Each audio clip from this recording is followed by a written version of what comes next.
जय जिनेन्द्र सभी को। है मंगल अवसर आया, यह शाश्वत धाम रचाया। मानो मुक्ति को वरने, है मंडप आज सजाया। है शाश्वत धाम मनोरम, जो शाश्वत रूप दिखाता। जिन वीतराग मुद्रा लख, उनकी महिमा और आता। है मंगल अवसर आया, यह शाश्वत धाम रचाया। मानो मुक्ति को वरने, है मंडप आज सजाया। सभी को जय जिनेन्द्र। आज हमारे धर्म पिता पूज्य गुरुदेव श्री कांजी स्वामी का समाधि दिवस है। सन 1980 में इस महापुरुष की भरत क्षेत्र से चिर विदाई हुई थी। भारत के समस्त मुमुक्षुओं को गुरुदेव का साक्षात विरह हुआ था। इस वैराग्यमय प्रसंग पर पूज्य गुरुदेव श्री को कोटिशा नमन। श्री जिनेवर की दिव्य ध्वनि का कुंद कुंद का है उपकार। जिनेवर कुंद कुंद ध्वनि दाता, श्री गुरुदेव को नमन हजार। शाश्वत धाम के तृतीय वार्षिकोत्सव के मंगलमय पावन अवसर पर गुरुदेव श्री के समाधि दिवस पर उनके कर्तव्य को हम स्मरण कर रहे हैं। बहुत ही सुंदर प्रसंग बना है। हम एक ऐसे असाधारण मानव को याद कर रहे हैं जिन्होंने अपनी कलम से एक शब्द ना लिखकर मात्र उपदेशों के द्वारा ही आध्यात्मिक क्रांति का शंखनाद किया है। उन्होंने सनातन सत्य से बहुत दूर जन्म लेकर भी उन्होंने स्वयं बुद्धत्व की प्राप्ति की और उसका ऐसा प्रचार प्रसार किया कि असत्य का कागजी महल ध्वस्त हो गया। वास्तव में पूज्य गुरुदेव श्री के काल को स्वर्ण युग कहा जाता है। जैसे हिंदी जगत में आचार्य रामचंद्र जी शुक्ल हुए हैं, उनके काल को स्वर्ण युग कहा जाता है। वैसे ही हमारे पूज्य गुरुदेव श्री के का काल 20वीं शताब्दी को आध्यात्मिक क्रांति का शंखनाद स्वर्ण युग के नाम से जाना जाता है। वे आध्यात्मिक क्रांति का शंखनाद करने वाले पूज्य गुरुदेव श्री थे। क्या नहीं किया गुरुदेव श्री ने। दर्शन को तुमने पंख दिए, तत्वों को नव परवेश दिया। कुछ ऐसी बात कही तुमने, कुछ ऐसा जादू घोल दिया। जो वस्तु चिंतन की वस्तु थी, उसको चिंतन योग्य वस्तु बना दिया। जो दर्शन मात्र की वस्तु रह गई थी, ऐसे वस्तु को चिंतन और मनन की वस्तु बना दिया। ऐसे स्वर्ण युग की शुरुआत पूज्य गुरुदेव श्री ने की। आज हमारे पूज्य गुरुदेव श्री के स्मृति दिवस के उपलक्ष्य में जो सभा आयोजित की जा रही है, उस सभा की अध्यक्षता करने के लिए मैं सादर हाथ जोड़कर निवेदन करती हूँ बाल ब्रह्मचारी हेमचंद जी हेम, देवलाली, भोपाल। आपके जीवन के बारे में क्या कहें। आपका जीवन सादा जीवन, उच्च विचार। आपके सौभाग्य की बात ही है कि आपको गुरुदेव के साथ में रहने का मंगल अवसर मिला है। आपका पूरा समय स्वाध्याय में, अध्ययन में और अध्यापन में व्यतीत होता है। पहले आप भोपाल में BHEL में थे, वहां से आपको विरक्ति हुई और आपने अध्यात्म की ओर आपने अपना रास्ता बना लिया। आपने अंग्रेजी भाषा में मोक्षमार्ग प्रकाशक ग्रंथ का अनुवाद किया है। अभी ताजा ही गुरुदेव श्री के प्रवचनों में प्रवचन सार ग्रंथ और भी अनेक ऐसे ग्रंथ हैं जिनका आपने अनुवाद किया है, संपादन किया है, जो तत्व ज्ञान से दूर थे, ऐसे अन्य भाषाओं में भी आपने अनुवाद और संपादन करके सभी जनों को जिनवाणी का शासन करने योग्य बनाया है। ऐसे हमारे बीच में आदरणीय हेमचंद जी भाई साहब उपस्थित हैं, वो आज इस गोष्ठी के अध्यक्षता पद को स्वीकार करें। मंगल मुख्य अतिथि विशेष के लिए मैं आमंत्रित कर रही हूँ श्री विपिन भाई बाधर को, जो जामनगर से हैं। आपसे मिलना हमारा सोनगढ़ में गुरुदेव जयंती के अवसर पर हुआ था। बाद में तो आप शाश्वत धाम भी पधारे, वहां पर आपने इतना प्रेम और वात्सल्य दिया। हमारी बालिकाओं, शाश्वत धाम की बालिकाओं ने लोरो को तूफान चला रे, जो अभी नाटक प्रस्तुत होने वाला है, प्रथम बार सोनगढ़ में आपके हार्दिक आमंत्रण पर सभी बालिकाएं बहुत उपस्थित हुई। आपका बहुत प्रेम और वात्सल्य मिला। सौभाग्य की बात तो आपको ये है कि जिस गुजरात की माटी पर गुरुदेव श्री का जन्म हुआ, उसी गुजरात की भूमि पर आपने जन्म लिया और गुरुदेव श्री के द्वारा प्रसारित अमृत वचनों को आप प्रचार प्रसार कर रहे हैं और अपने जीवन में भी उतार रहे हैं। ऐसे गुरुदेव श्री के द्वारा उद्घाटित तत्व से आपका पूरा परिवार लाभान्वित होता है। ऐसे श्रीमान विपिन भाई बाधर जी को मैं मुख्य अतिथि पद हेतु सादर आमंत्रित करती हूँ। आज इस संगोष्ठी में हमारे लिए सौभाग्य की बात है, विद्युत सानिध्य मिला है पंडित शैलेश भाई जी अहमदाबाद। आपके बारे में हम क्या कहें, आपको कौन नहीं जानता। बचपन में छोटे बच्चे भी आपको जानते हैं, युवा वर्ग भी आपसे प्रभावित होते हैं और जो हमारे बुजुर्ग लोग हैं वो तो आपकी बात को अपना जीवन में आत्मसात करते ही हैं। आप गुजरात के डायमंड हैं। आपकी मधुर और मीठी वाणी से सभी लोग प्रभावित होते हैं। आपकी शैली जगत के जीवों को लुभाए बिना नहीं रहती है। आपकी वाणी पर वही जीव रीझता है जिसे वास्तव में भासित हो गया है कि अब मुझे अपने संसार का किनारा करना है। आपने घूंटी में गुरुदेव श्री के अमृत धारा को पिया है और उसी का झरना आप अपने मुख से प्रवाहित करते हैं।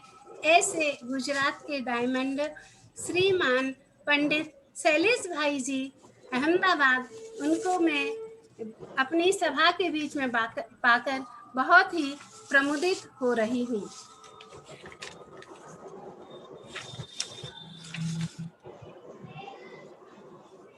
पूज्य गुरुदेव श्री द्वारा उद्घाटित सम्यक दर्शन का स्वरूप, पूज्य गुरुदेव श्री द्वारा उद्घाटित सम्यक ज्ञान का स्वरूप, पूज्य गुरुदेव श्री द्वारा उद्घाटित सम्यक चारित्र का स्वरूप, जिसको हम कहें तो रत्नत्रय का स्वरूप,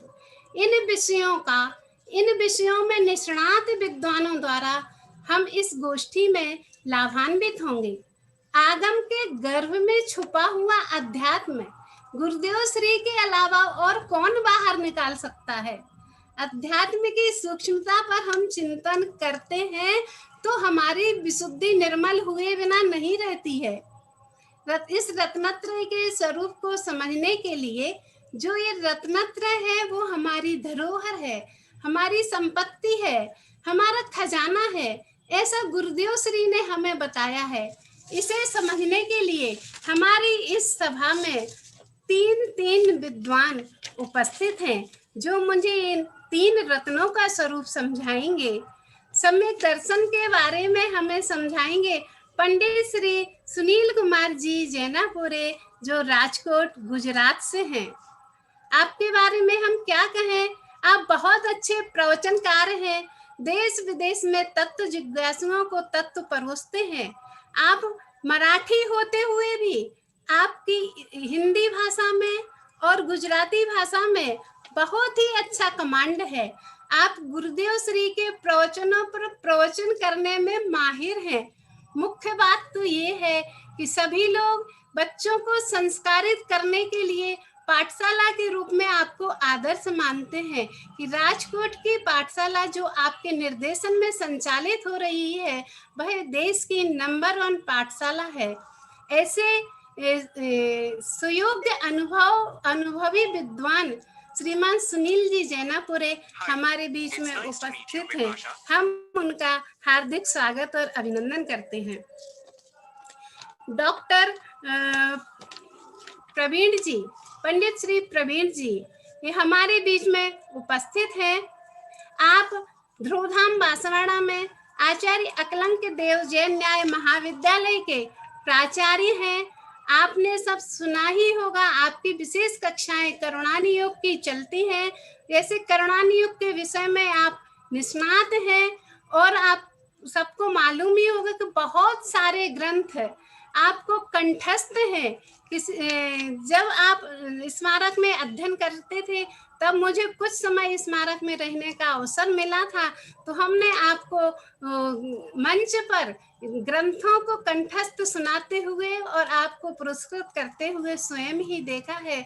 बहुत ही सरल स्वभावी है। आदरणीय प्रवीण जी भाई साहब, आपको हम सादर आमंत्रित करते हैं। और हमारे बीच में उपस्थित हैं पंडित श्री खेमचंद जी भाई साहब, जो उदयपुर में है और आप सेक्टर 11 के मंदिर में कई वर्षों से नियमित स्वाध्याय करते हैं, नियमित प्रवचन करते हैं। आपका सर्विस सरकारी सर्विस है, उसके अलावा आपका पूरा समय तत्व ज्ञान के प्रचार प्रसार में ही व्यतीत होता है। ऐसे तीनों विद्वान हमारे बीच में उपस्थित हो गए हैं।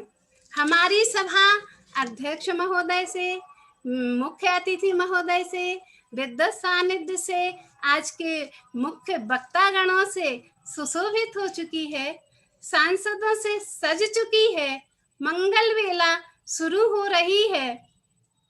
तो मैं ये गोष्ठी प्रारंभ करूं उसके पहले मैं मंगलाचरण के लिए आमंत्रित करती हूं हमारे शाश्वत धाम की शाश्वत बालिका देशना जैन को कि वो आए और मंगलाचरण प्रारंभ करके गोष्ठी की शुरुआत करें। शाश्वत देशना जैन।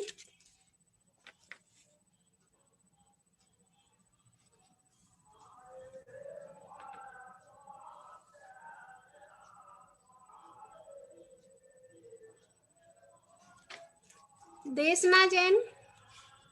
भाभी जी देशना नहीं है, आप किसी और को बुला लीजिए।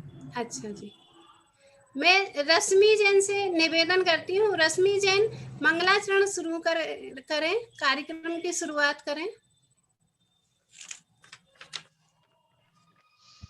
सभी हाथ जोड़ लेवे। अरिहंत सिद्ध सूर्य उपाध्याय साधु सर्व अर्थ के प्रकाशी मांगलिक उपकारी हैं। तिनको स्वरूप जान रागते भई जो भक्ति राय को नवाए स्तुति को उच्चारी है।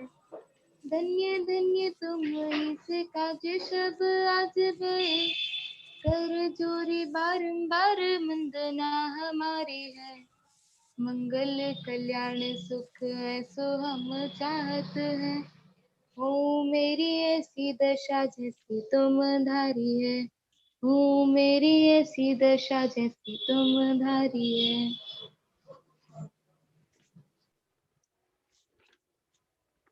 मंगलाचरण के पश्चात हमारी ये सभा संपूर्ण रूप से सुसज्जित हो चुकी है, सम्माननीय अतिथियों के द्वारा और विद्वत गणों के द्वारा। सभी विद्वानों से मैं निवेदन करती हूँ और सभी को पहले से ही पता है कि 10 से 15 मिनट तक आपको अपना विषय पूरा करना है। साथ ही जब आपके 15 मिनट में विषय आपका पूरा हो जाएगा तो हमारे बीच में जो उपस्थित हैं अध्यक्ष महोदय जी, आदरणीय हेमचंद जी भाई साहब और पंडित शैलेश जी भाई साहब, आपसे निवेदन करती हूँ कि जब विद्वानों का विषय पूरा होने के बाद कोई विशेष बात रह जाती है या अन्य कुछ आप सभी लोगों के लिए विशेष बात बताना चाहते हैं, तो 2 से 3 मिनट प्रत्येक वक्ता के बोलने के बाद आप लोगों के पास सुरक्षित रहेंगे। तो तब आप अपनी बात हम सभी लोगों के लिए प्रस्तुत करके हम सभी को लाभान्वित करेंगे। तो चलिए, सबसे पहले मैं चलती हूँ पूज्य गुरुदेव श्री द्वारा उद्घाटित सम्यक दर्शन का स्वरूप, क्योंकि मोक्षार्थी को सबसे पहले सम्यक दर्शन आवश्यक है। बिना सम्यक दर्शन के मोक्ष मार्ग में एक डग भी नहीं चला जा सकता है। सम्यक दर्शन के बिना सम्यक ज्ञान और सम्यक चारित्र सब नीरस है, निस्सार है। तो सम्यक दर्शन की महिमा को बताने के लिए, उसका स्वरूप बताने के लिए मैं आमंत्रित करती हूँ जो राजकोट से हमारे बीच में उपस्थित हुए हैं, पंडित श्री सुनील कुमार जी जैनापुरे। उनको मैं सादर आमंत्रित करती हूँ कि वह अपना विषय प्रस्तुत करके हम सभी को लाभान्वित करें।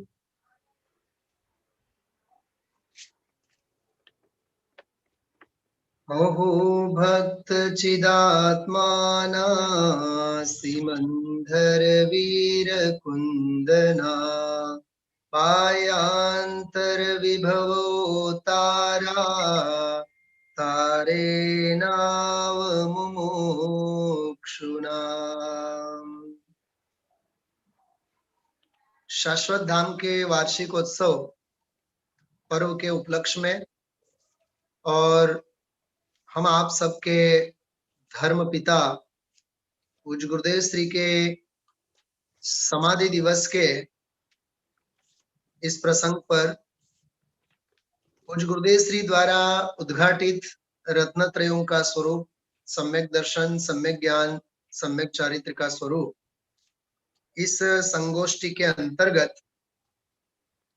प्रथम बिंदु है सम्यक दर्शन का स्वरूप, उसकी महिमा। पूज्य गुरुदेव श्री की दृष्टि से पूज्य गुरुदेव श्री के प्रतिपादन में 45 वर्षों तक किस प्रकार से आया, उसका एक विहंगावलोकन करने का मुझे यहाँ अभी अवसर मिला है। आदरणीय अध्यक्ष बाल ब्रह्मचारी हेमचंद जी भाई साहब, शैलेश भाई विद्वत सानिध्य में हैं, और विपिन भाई जी और समस्त शाश्वत धाम परिवार। देखिए, पूज्य गुरुदेव श्री का एक बहुत बड़ा महामंत्र था, श्रीमद जी का है वैसे मूल बोल, पूर्णता के लक्ष्य से शुरुआत वही वास्तविक शुरुआत। इस बोल को मुख्य रखते हुए प्रायः पूज्य गुरुदेव श्री परिपूर्ण भगवान आत्मा और भगवान आत्मा की परिपूर्ण अनुभूति को ध्यान में रखते हुए हमेशा गहन गंभीर चर्चा करते थे। और आदरणीय युगल जी बाबू जी के शब्दों में यदि कहें, हजारों की भीड़ में उन्हें अपने अंतर में डूबते हुए हमने देखा है, और हजारों की सभा को भी अंदर में डुबाते हुए हमने देखा है। ये उनकी अध्यात्म की मस्ती पूज्य गुरुदेव श्री की रहा करती थी।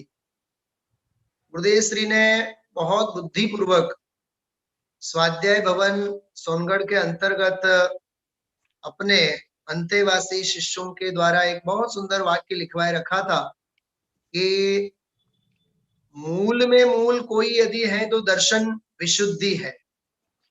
16 कारण भावनाओं में भी दर्शन विशुद्धि की जो बात आती है सम्यक की ही मुख्यता से, तो द्रव्य दृष्टि सो सम्यक दृष्टि, ये वाली जो बात है, यह मंत्र उनके जीवन का, समग्र जीवन का पारायण का विषय रहा।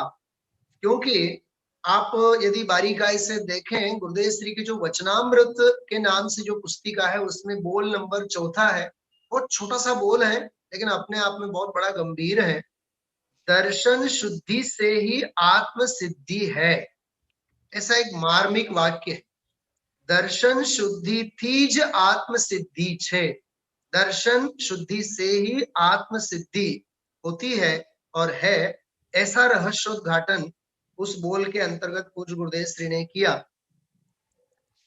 आचार्य कुंद कुंद देव ने जो दर्शन पाउड़ के अंतर्गत दंसण मूलो धम्मो कहा, अपने प्रतिपादन में संपूर्ण रीते आगम और अध्यात्म के आलोक में पूज्य गुरुदेव श्री ने उसका रहस्य खोलने में ही हर व्याख्यान उनका समर्पित रहता था।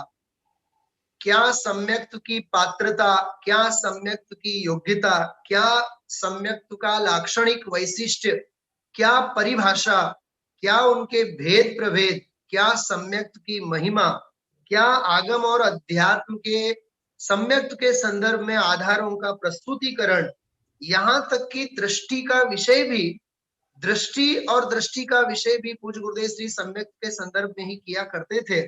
और सम्यक दर्शन की पर्याय की स्वतंत्रता का शंखनाद भी पूज्य गुरुदेव श्री ने उसमें किया और उसके मूल विषयभूत त्रिकाली भगवान आत्मा की बात कही। यहां तक कि शुद्ध नयोभ्युदयति जो 10वां कलश है, उस 10वें कलश के अंतर्गत जो शुद्ध नय की बात आती है, उस शुद्ध नय की और नय के विषय की चर्चा भी सम्यक दर्शन के संदर्भ में ही गुरुदेव श्री ने की है। यहां तक कि देव गुरु धर्म की भक्ति भावना की स्थापना करते हुए भी सम्यक्त की प्राप्ति में उनकी निरपेक्षता कैसी है, निमित्त की निरपेक्षता कैसी है, उसका रहस्य भी पूज्य गुरुदेव श्री ने खोला है। और बिना पुरुषार्थ की तो बात गुरुदेव श्री कभी कोई करते ही नहीं थे। जब वो संप्रदाय में थे तब भी पुरुषार्थ पुरुषार्थ पुरुषार्थ, तो पुरुषार्थ प्रेरक ही गुरुदेव श्री की हर बात रही है। इसलिए गुरुदेव श्री की निरूपणा में सम्यक्त की जब जब भी जहां जहां भी चाहे किस अनुयोग की मुख्यता से बात होती होवे, लेकिन बात तो अंत में उभर करके आती है पुरुषार्थ परक। ये खास बात हम आप लोगों को ध्यान में रखने लायक है। निश्चय व्यवहार की शैली में भी सम्यक्त का निरूपण पूज्य गुरुदेव श्री ने बड़ी बखूबी से किया है। निश्चय से सम्यक दर्शन क्या है, व्यवहार से सम्यक दर्शन क्या है, अरे निमित्त से कैसा है, उपादान से कैसा है और क्रमबद्ध से कैसा है, इन पांचों सिद्धांतों की तरफ से सम्यक्त की व्याख्या गुरुदेव श्री ने हम आप लोगों को समझाई है। थोड़ा सा हम आप लोग आगम की गलियारों में टहल कदमी करते हैं। पंडित टोडरमल जी साहब ने 90 अध्याय के अंतर्गत देवशास्त्र गुरु का श्रद्धान उसे सम्यक्त कहा, 7 तत्वों का श्रद्धान उसे सम्यक्त कहा, स्वपर भेद विज्ञान उसे सम्यक्त कहा, और चौथा आत्म श्रद्धानम सम्यक दर्शनम।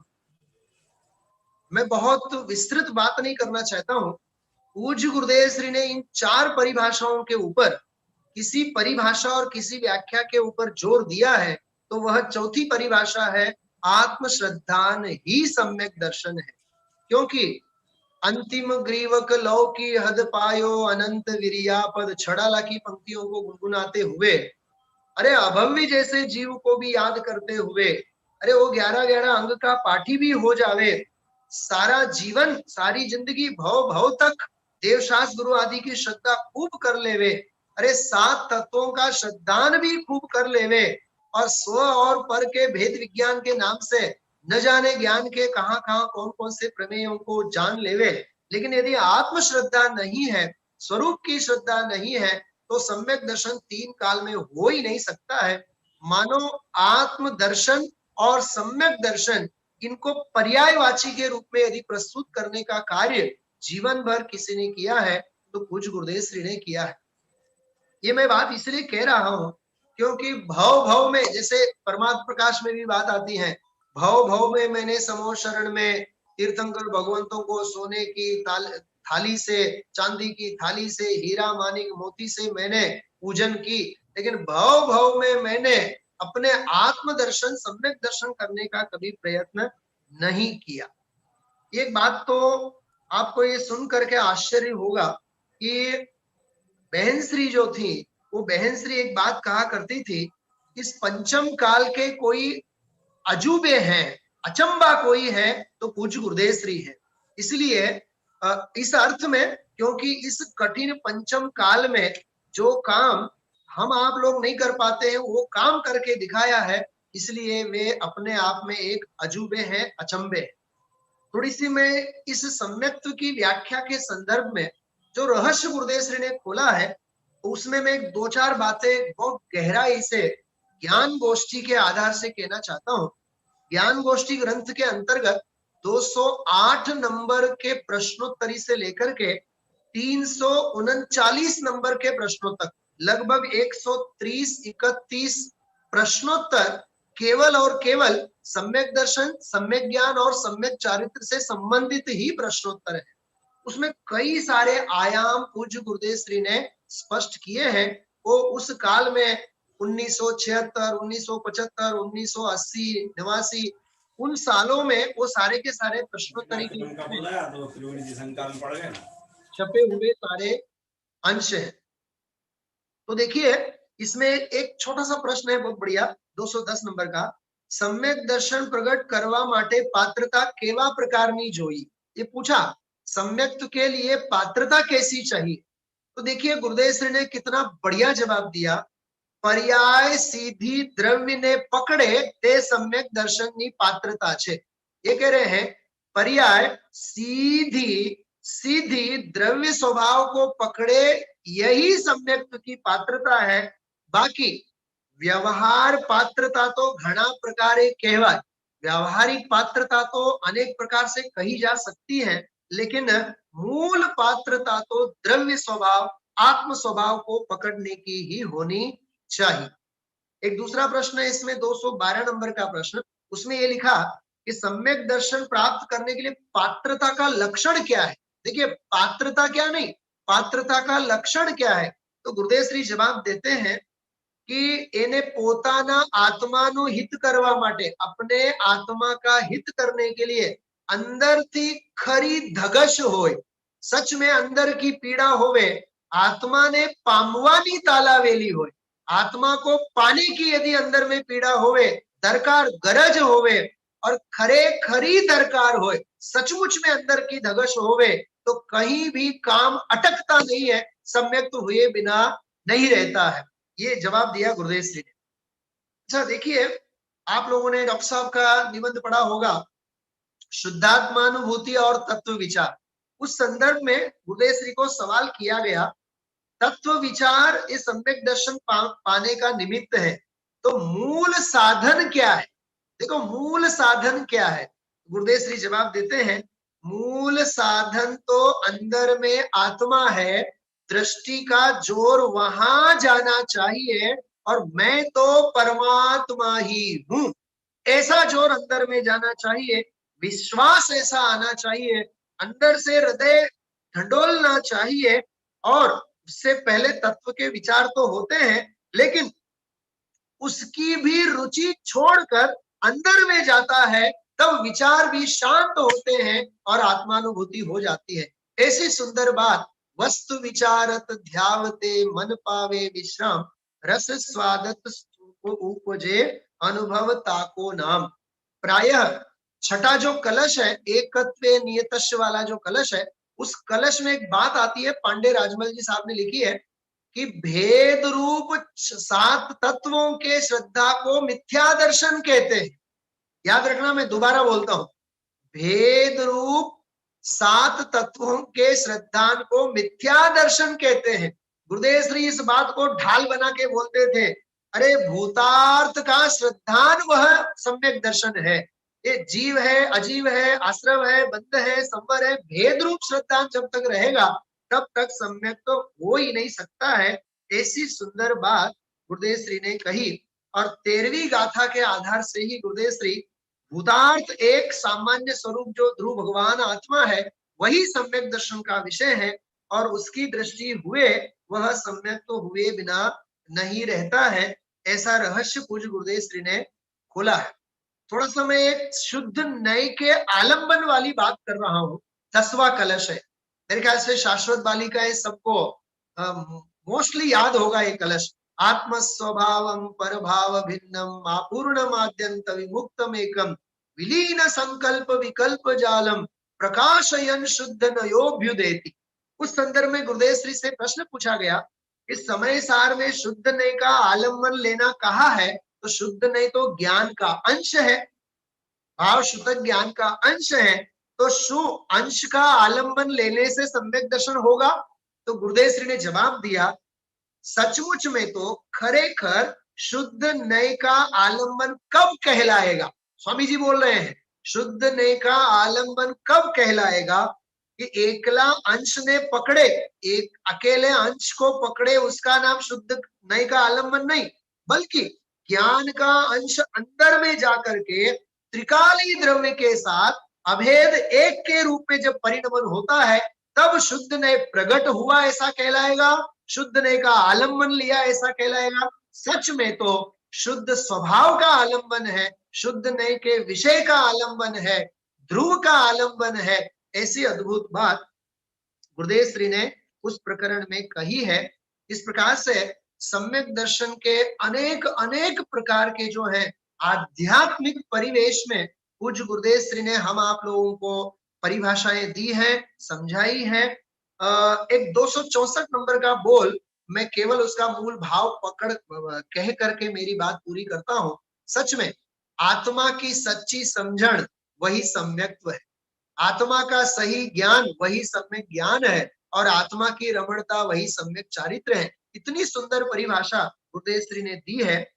गुरुदेव श्री ने आत्मा के परिणमन के लिए बहुत सुंदर बात कही कि भाई सबसे पहले सत्समागम, सत्य का श्रवण होना चाहिए और सत्य का मात्र श्रवण नहीं ग्रहण भी होना चाहिए, क्योंकि ग्रहण नहीं है तो धारणा नहीं हो सकती है, धारणा नहीं है तो रुचि नहीं हो सकती है और रुचि नहीं है तो परिणमन नहीं हो सकता है। इस प्रकार श्रवण चिंतन मनन के माध्यम से तत्व का हमें पूरा का पूरा रुचि पूर्वक श्रवण होना चाहिए, तो ही सम्यक्त्व की प्राप्ति होती है। इस प्रकार से सम्यक्त्व का असली स्वरूप तो शुद्धात्म तत्व के दिग्दर्शन में ही है, आत्मदर्शन में ही है। इसके लिए और भी विशेष जिज्ञासा हम आप लोगों को होवे तो मैं हर एक मुमुक्षुओं से कहना चाहूंगा, आदरणीय बाबूजी का जो चैतन्य की चहल पहल पुस्तक है उस पुस्तक का आद्योपान स्वाध्याय किया जाए। उसमें जो पहला ही निबंध है सम्यक दर्शन का स्वरूप, पूज्य गुरुदेव श्री के व्यक्तित्व के साथ सम्यक दर्शन कैसा अभेद मानो पर्यायवाची हुआ है, उसका सारा उन्होंने रहस्योद्घाटन वहां किया हुआ है। मैं क्या कहूं, बच्चियों के हिसाब से ममता भाभी जी, मुझे तो बच्चियों के हिसाब से एक भाव हो रहे हैं। पूज्य गुरुदेव श्री की कुछ व्यक्तित्व को दर्शाने वाली जो हिम्मत भाई ने एक बहुत सुंदर गीत लिखा है, उसके चार एक पंक्ति में गुनगुनाते हुए विराम की तरफ बढ़ता हूं। समय सारने क्षणनारो सर्व दोष ने हणनारो मुक्ति ने तेवर नारो हे प्रभावशाली आत्मा, हे प्रभावशाली आत्मा। आध्यात्मिक ये योगी छे आत्म रस नो भोगी छे, शुद्ध स्वरूप संयोगी छे ये प्रभावशाली आत्मा। मिथ्यात्व नो विरोधक छे सत्य तणो ए स्थापक छे, परम श्रुत नो बोधक छे ये प्रभावशाली आत्मा, हे प्रभावशाली आत्मा। सच में संप्रदाय में दीक्षित होने के बावजूद भी संप्रदाय की किसी भी धारा से वे प्रभावित नहीं हुए, सत्य की खोजी बराबर बने रहे, हीराजी महाराज के पास रहे, फिर भी उन पाखंडों के पहाड़ों को उन्होंने ढह डाला और आखिरकार आकर के परिवर्तन के माध्यम से सुवर्णपुरी के जंगल को मानो मंगल बना दिया। ये सच में केवल और केवल उनकी दृष्टि की कमाल है। और यदि मुझे एक वाक्य में पूछा जाए गुरुदेव श्री ने हमें क्या दिया, गुरुदेव श्री ने हमें केवल और केवल दृष्टि दी है। उस दृष्टि का नाम सम्यक दर्शन है। उस सम्यक की आराधना हम आप सभी लोग हृदय पूर्वक करें। इसी मंगल भावना के साथ विराम लेता हूं और आदरणीय अजीत जी भाई साहब जिन्होंने मुझे व्यक्तिगत संपर्क करके इसका अवसर मुझे प्रदान किया, तहे दिल से मैं और शाश्वत धाम परिवार, राजकुमार जी भाई साहब, ममता भाभी जी, आप सबका मैं आभार व्यक्त करता हूं। जय जी। आदरणीय भाई साहब को बहुत बहुत धन्यवाद। गुरुदेव श्री ने ऐसी दृष्टि हमें दी है जिससे हम सुखी हो सकते हैं। मूल में मूल यदि कोई है तो वह दर्शन है। दर्शन शुद्धि से ही आत्म शुद्धि होती है और है। ऐसे रहस्यमयी बातों से हम सभी को अवगत कराया है। पूज्य गुरुदेव श्री ने सम्यक दर्शन के जिस स्वरूप का अनुसंधान किया है वह वास्तव में इस युग का आश्चर्य ही है। उन्होंने लोक के भव का अंत करने के लिए ध्रुव का मंगल सूत्र हमें दिया है। वास्तव में ये हमारे लिए गुरुदेव श्री का वरदान ही तो है। ऐसे वरदान की तो और कोई स्वप्न में कल्पना भी नहीं कर सकता था। इसीलिए पूज्य गुरुदेव श्री को इस सम्यक दर्शन का आविष्कार करता कहा जाता है। पूज्य गुरुदेव श्री के बिना यह सम्यक दर्शन का स्वरूप जानना संभव ही नहीं था। अभी भाई साहब ने बताया कि कहते थे, कोई कहता था कि सच्चे देव शास्त्र गुरु का नाम सम्यक दर्शन है, कोई कहता था कि 7 तत्व का नाम सम्यक दर्शन है, पर गुरुदेव श्री ने सभी भ्रांतियों का अंत करके हमें एक मंगल सूत्र बताया है कि स्वप्न का भेद विज्ञान करने का नाम भी सम्यक दर्शन नहीं है, वास्तव में तो आत्म श्रद्धान करने का नाम सम्यक दर्शन है। सम्यक दर्शन होने पर निज शुद्ध चैतन्य सत्ता की लीनता में अतीन्द्रिय आनंद का प्रत्यक्ष वेदन होता है। वह ही सच्चा श्रद्धान है और वह ही सम्यक दर्शन है। वास्तव में ऐसे सरल शब्दों में सम्यक दर्शन का स्वरूप आदरणीय सुनील जी भाई साहब ने हम सभी को समझाया। अब मैं हमारे अध्यक्ष महोदय जी और विद्वत सानिध्य के रूप में शैलेश भाई जी विद्यमान हैं। आपसे निवेदन है कि यदि कोई विशेष बात हो आप अपनी तरफ से हम सभी को लाभान्वित करें।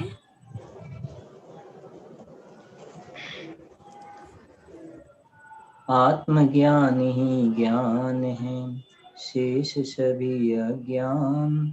आत्म शांति का मूल है, वीतराग विज्ञान।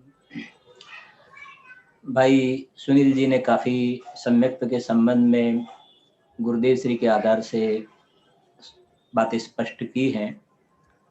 टोडरमल जी के समय में भी मुल्तान शहर से जो प्रश्न आए थे तो वहाँ पंडित जी साहब ने वहाँ समाधान किया कि भाई श्री सम्यक्त्व के प्रत्यक्ष और परोक्ष ऐसे भेद नहीं है। प्रत्यक्ष और परोक्ष भेद ऐसे तो ज्ञान में होता है, सम्यक्त्व में प्रत्यक्ष और परोक्ष भेद नहीं होता है।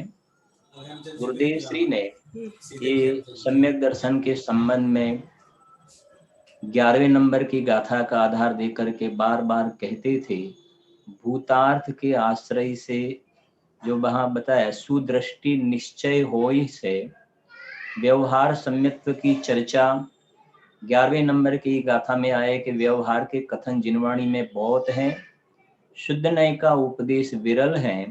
और ये निश्चय सम्यक दर्शन माने श्रद्धा गुण की शुद्ध पर्याय, मैं आत्मा हूँ, मेरे में एक श्रद्धा नाम का गुण है और ये श्रद्धा गुण की शुद्ध पर्याय का नाम सम्यक दर्शन है। और ये सम्यक दर्शन की प्राप्ति ये भूतार्थ माने जो 11वें गाथा में बताया, ऐसा परिणाम मात्र से भिन्न भगवान आत्मा, जहाँ सगड़ों व्यवहार अभूतार्थ कह के सम्यक्त्व का स्वरूप स्पष्ट किया है। गुरुदेव श्री के समय की बात करें, उसी मतलब वो स्टार्टिंग की बात करें तो ऐसा कहते थे कि भाई जो आदरणीय हिम्मत भाई ने पूज्य बहन श्री के साथ उस समय चर्चा हुई तो ऐसा भी कहा कि एक ये कांजी स्वामी करके संत आए हुए हैं और वो ऐसा बताते हैं कि पूर्व में इस जीव ने इस शरीर की चमड़ी उतार करके उसमें खार छांटा जाए नमक का तो भी आंख का कोना लाल नहीं होवे, ऐसी मंद कषाय का पालन किया। लेकिन जो स्वानुभूति सम्यक दर्शन जो इसमें अतीन्द्रिय आनंद का स्वाद आता है, ऐसा कभी इस जीव का परिणमन नहीं हुआ है।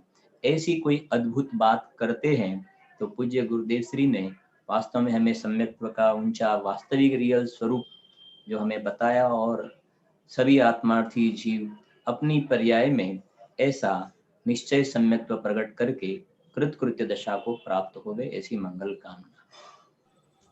बहुत बहुत आदरणीय भाई साहब को।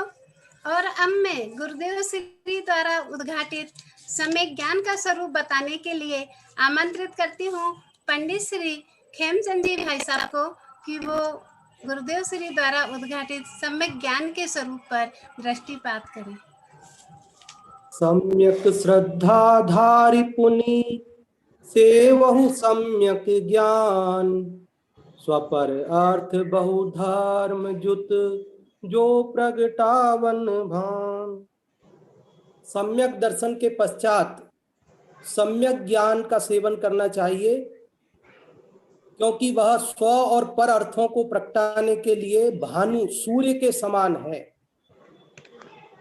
इसलिए सम्यक ज्ञान की चर्चा सम्यक दर्शन के पश्चात अपन करते हैं। गुरुदेव श्री के द्वारा सम्यक ज्ञान का जो स्वरूप उद्घाटित किया गया है वह बहुत ही महत्वपूर्ण है, क्योंकि गुरुदेव श्री से पहले सम्यक ज्ञान का स्वरूप लोग ऐसा जानते थे कि सम्यक अर्थात सही, ज्ञान अर्थात जानना, सही जानना, उसका नाम सम्यक ज्ञान है। लेकिन बंधुओं, मैं आपको ये बताना चाहता हूं कि गुरुदेव श्री ने हमें ये बताया सही जानना सम्यक ज्ञान नहीं है, बल्कि सम्यक दर्शन पूर्वक जो ज्ञान होता है वही ज्ञान सम्यक ज्ञान है। राइट नॉलेज, सम्यक ज्ञान का अनुवाद राइट नॉलेज ठीक नहीं होगा, बल्कि आत्मज्ञान पूर्वक, आत्म श्रद्धान पूर्वक जो भी ज्ञान है, सम्यक्त्व पूर्वक जो भी ज्ञान है, वो सारा का सारा ज्ञान सम्यक ज्ञान है। और मिथ्या दर्शन के साथ जितना भी ज्ञान है, भले वह 11 अंग 9 पूर्व का ज्ञान भी हो, तो वह मिथ्या ज्ञान ही है। क्योंकि जहां आत्मज्ञान ही ज्ञान है, शेष सभी अज्ञान आत्म शांति का मूल है, वीतराग विज्ञान। एक गुरुदेव श्री का सम्यक ज्ञान के संदर्भ में उद्घाटित विशेष प्रमेय है, जो कि गुरुदेव श्री से पूर्व तिरोहित हो रहा था तो सही आगम में, नहीं था ऐसी बात नहीं है। गुरुदेव श्री ने कोई नई बात अपने मन से नहीं कही, जो पूर्वाचार्यों से प्रसिद्ध बात है उसी बात को कहा। लेकिन हाँ, हम लोग भूल रहे थे, हम लोगों की वहां दृष्टि नहीं थी, उन्होंने हमें वह दिखाया कि देखो क्या लिखा है। देखो, सम्यक दृष्टि रस्सी को सर्प जाने और सर्प को रस्सी जाने तो भी उसका ज्ञान सम्यक ज्ञान है, और मिथ्या दृष्टि रस्सी को रस्सी जाने और सर्प को सर्प जाने तो भी ज्ञान उसका सम्यक नहीं है, बल्कि क्या है, मिथ्या ज्ञान है। ये सम्यक ज्ञान की जो खासियत है वो हम भूल रहे थे। ये गुरुदेव श्री का विशेष प्रदेय है हमारे लिए कि उन्होंने ये हमें बताया कि सम्यक दर्शन के साथ जो ज्ञान है वो सम्यक ज्ञान है। सम्यक दर्शन के बिना कितना भी ज्ञान हो, कितना भी शास्त्र ज्ञान हो, कुछ भी हो, लेकिन वह सारा का सारा मिथ्या ज्ञान है। क्योंकि यहाँ सही जानने की कीमत नहीं है, बल्कि सम्यक दर्शन पूर्वक जानने की बात है, आत्मज्ञान की बात है। आत्मा को जाना, उसने सब जान लिया, और जिसने आत्मा को नहीं जाना उसने कुछ नहीं जाना। सब कुछ जानकर भी आत्मा नहीं जाना तो मिथ्या ज्ञान, और आत्मा जानकर भले अन्य कुछ ना जाना तो भी वह सम्यक ज्ञान है। ये बात यहाँ पर विशेष रूप से हमें गुरुदेव श्री के इस समाधि दिवस के अवसर पर हमें ध्यान में रखनी चाहिए। दूसरी बात मैं आपको ये बताना चाहता हूं कि गुरुदेव श्री के द्वारा जो सम्यक ज्ञान के 5 भेद हैं, मति ज्ञान, श्रुत ज्ञान, अवधि ज्ञान, मनः पर्यय ज्ञान और केवल ज्ञान, इन 5 भेदों में से केवल ज्ञान का स्वरूप जैसा हाथ पे रखे आंवले जैसा हमें स्पष्ट करके उन्होंने दिखाया, वैसा उससे पहले हम नहीं समझ पा रहे थे। शास्त्रों में लिखा था सर्वद्रव्य पर्यायसु केवलस्य, शास्त्रों में लिखा था कि केवली भगवंत भूत भविष्यत वर्तमान की सभी पर्यायों को एक साथ स्पष्ट देखते हैं, प्रत्यक्ष देखते हैं, लेकिन हम उन्हें शाब्दिक रूप से तो मानते थे, लेकिन प्रैक्टिकल उस बात को स्वीकार नहीं कर पाते थे। लोग उसमें सशर्त जानते हैं इत्यादि नाना प्रकार की कल्पना किया करते थे, लेकिन केवल ज्ञान का जैसा स्वरूप गुरुदेव श्री ने उद्घाटन किया वो उससे पहले हमारे से तिरोहित था, जो हमारे लिए अपने उपयोग को निर्भर करके और उपयोग को उपयोग स्वरूप भगवान आत्मा में समाने के लिए क्रमबद्ध पर्याय का जो सिद्धांत उद्घाटित हुआ वो भी केवल ज्ञान पर, सर्वज्ञता पर आधारित है। और ये सर्वज्ञता उससे पूर्व ठीक से समझी नहीं जा रही थी। सर्वज्ञ सिद्धि यद्यपि जैन दर्शन के कोर्स में थी, पढ़ाई जा रही थी और पढ़ रहे थे, लेकिन पढ़ाने वाले प्रोफेसर भी गुरुदेव श्री के व्याख्यानों के बाद स्वयं ये बात स्वीकार करे कि हम भी सर्वज्ञ सिद्धि वर्षों से पढ़ा रहे हैं, लेकिन हम भी यह बात नहीं जान पा रहे थे कि सर्वज्ञता का क्या स्वरूप होता है। देखो ये गजब बात है। मैं आपको यद्यपि सम्यक ज्ञान के बारे में बहुत सारी बातें बता सकते हैं, लेकिन समय सीमा के अंदर मुझे बात कहनी है और गुरुदेव श्री का जो विशेष प्रमेय है जो वो मुझे बताना है। तो एक पहली बात तो मैंने आपको ये बताई कि वो सम्यक दर्शन पूर्वक वाला ज्ञान सम्यक ज्ञान है, सही जानने मात्र का नाम सम्यक ज्ञान नहीं है। और दूसरी बात जो मैं आपको ये बताने जा रहा हूं कि केवल ज्ञान का जैसा, सर्वज्ञता का जैसा स्पष्ट स्वरूप गुरुदेव श्री ने हमें नाना प्रकार के सरल सरल उदाहरणों से बताया। देखो क्या उदाहरण देते हैं गुरुदेव श्री, बड़ा कमाल का उदाहरण देते हैं। वो कहते हैं कि एक पिता बाजार से 50 हाथ, पहले हाथ से नापते थे कपड़े को, आजकल मीटर में नापते हैं ना, फिट में मीटर में नापते हैं, पहले ऐसा हाथ से नाप करके कपड़ा खरीदा जाता था, बाजार में बेचा जाता था। तो एक पिता 50 हाथ का कपड़ा खरीद करके लाए और घर में लाकर रखा। उन्होंने कहा कि ये 50 हाथ कपड़ा मैं लाया हूं। तो उनका छोटा बच्चा था 5 साल का। उस 5 साल के बच्चे ने अपने छोटे हाथ से उस कपड़े को नापा तो वो हो गया 100 हाथ का, उस बच्चे के 100 हाथ का बैठा वो। तो बच्चा बोला कि ये तो 100 हाथ कपड़ा है, पापा भूल गए होंगे, ये 50 हाथ नहीं है कपड़ा, कितना हाथ है, ये 100 हाथ कपड़ा है, पापा भूल गए।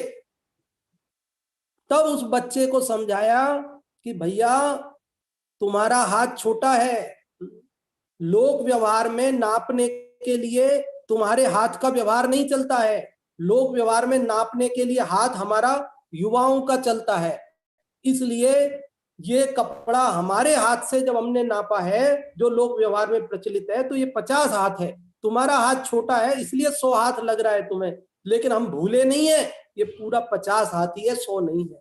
बंधुओं, गुरुदेव श्री ने इतने सरल दृष्टांत से बताया कि सर्वज्ञ भगवान ने क्रमबद्ध पर्याय वस्तु का स्वरूप जैसा देखा है, आप और हम अल्पज्ञों के छद्मस्तों के ज्ञान में वैसा नहीं आ पाता।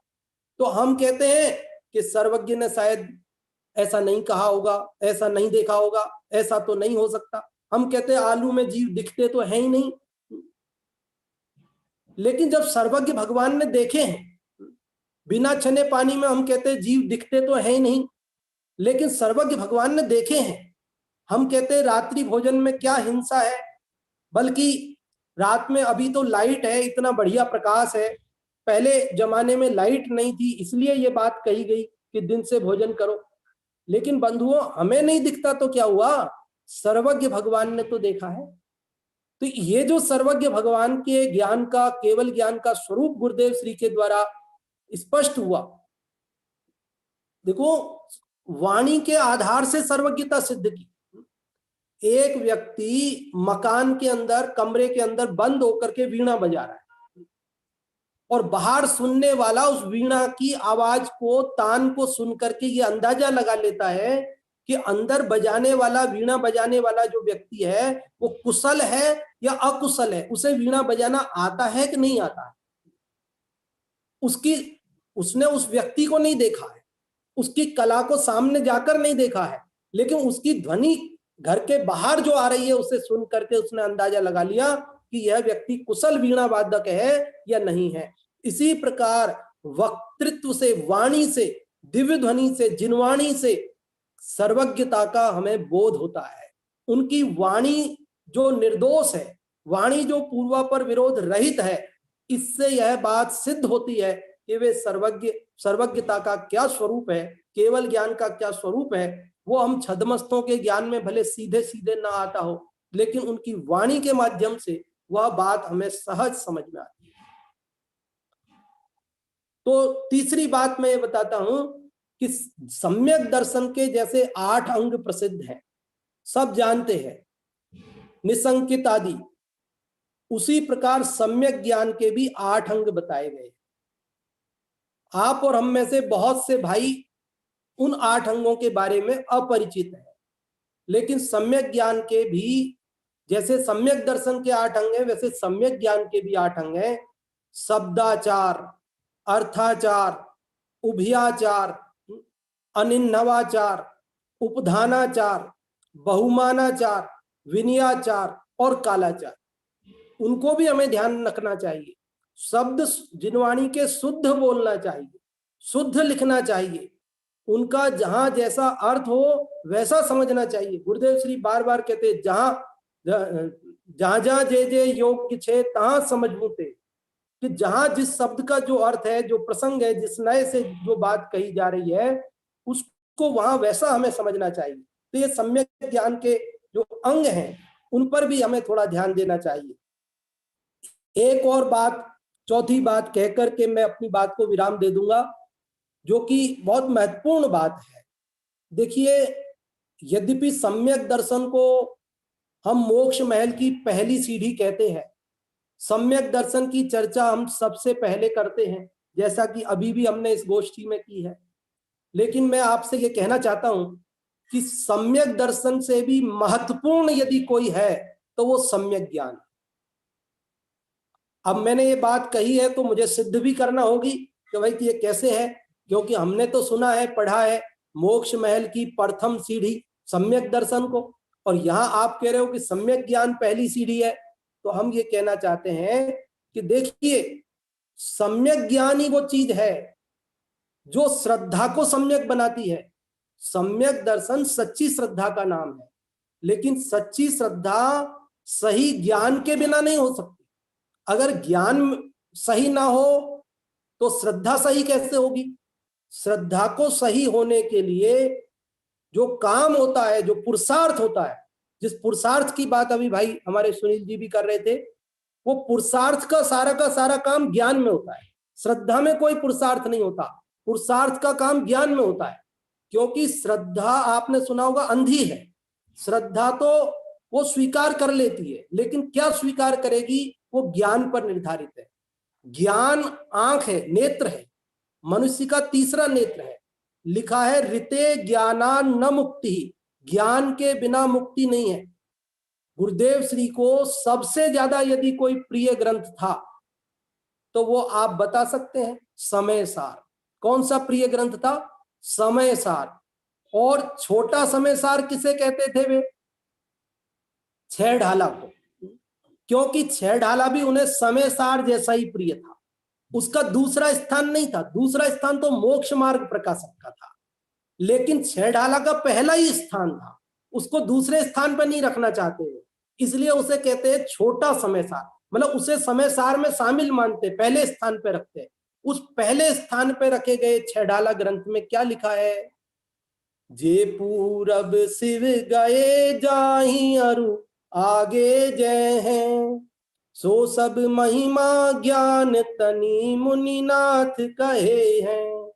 कि जो आज तक मोक्ष गए हैं और आगे जाएंगे, अथवा वर्तमान में भी 6 महीना 8 समय में 608 जीव जो मोक्ष जा रहे हैं, वे सब इस सम्यक ज्ञान के कारण ही जा रहे हैं। ये सम्यक ज्ञान का ही प्रभाव है। ऐसा मुनिनाथ तीर्थंकर देव 100 इंद्रों की उपस्थिति में समोसरण में फरमाते।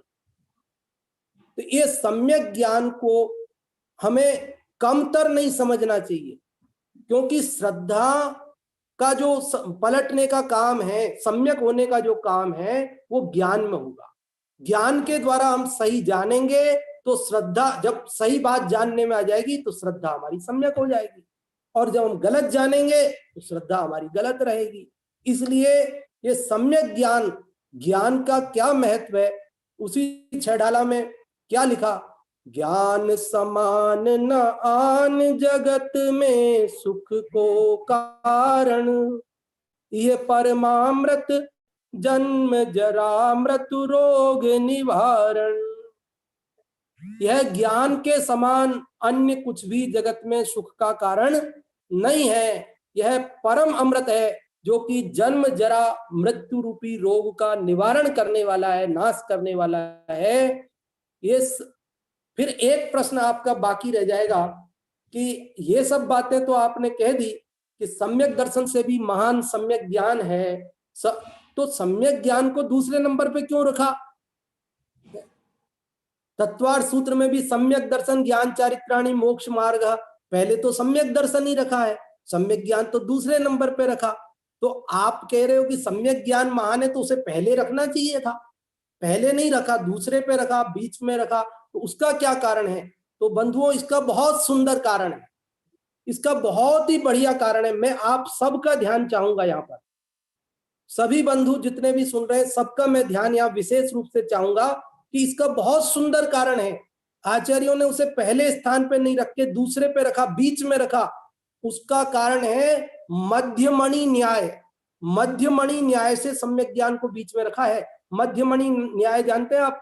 जैसे मान लीजिए आपने एक मोतियों का हार बनवाया, तो मोतियों का हार बनवाया और उसमें एक बहुमूल्य मोती, एक सबसे महंगा कोई हीरा, कोई रत्न आपने लगवाया पेंडिल के रूप में, तो कहाँ लगवाते हैं? शुरू में के लास्ट में के बीच में? कहाँ लगवाते हो आप?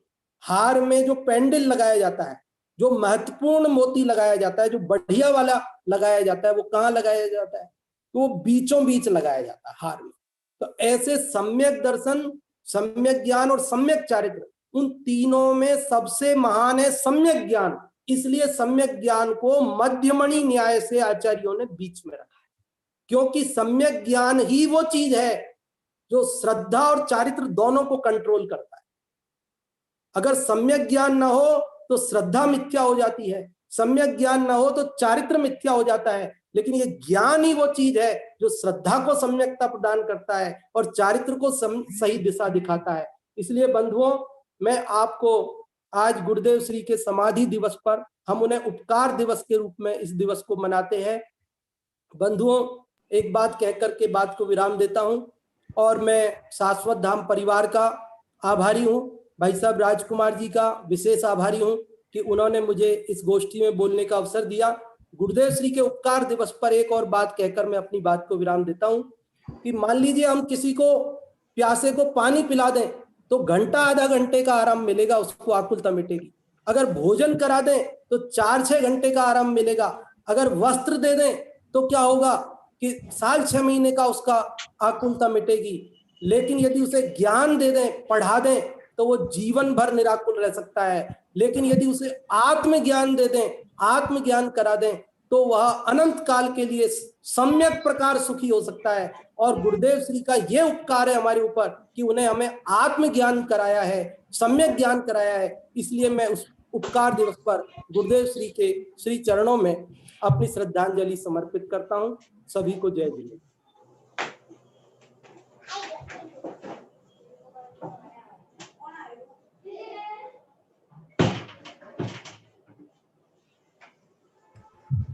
आप भाभी जी, आपकी आवाज नहीं आ रही है, अनम्यूट कर लीजिए। बहुत बहुत धन्यवाद आदरणीय भाई साहब को। आपने जो इतना सुंदर सम्यक ज्ञान का विश्लेषण किया है, उसके मैं मुख्य बिंदु ना बताते हुए बस सार रूप में इतना सा कहना चाहती हूँ कि सम्यक ज्ञानी निशंकता पूर्वक अपने ज्ञान रूप का राग आदि से भिन्न अनुभव करता है और ज्ञान रूप के अनुभव द्वारा समस्त कर्मों का नाश करके सिद्ध पद को प्राप्त कर लेता है। आपने जो सारभूत बिंदु बताए उससे ये सार निकला।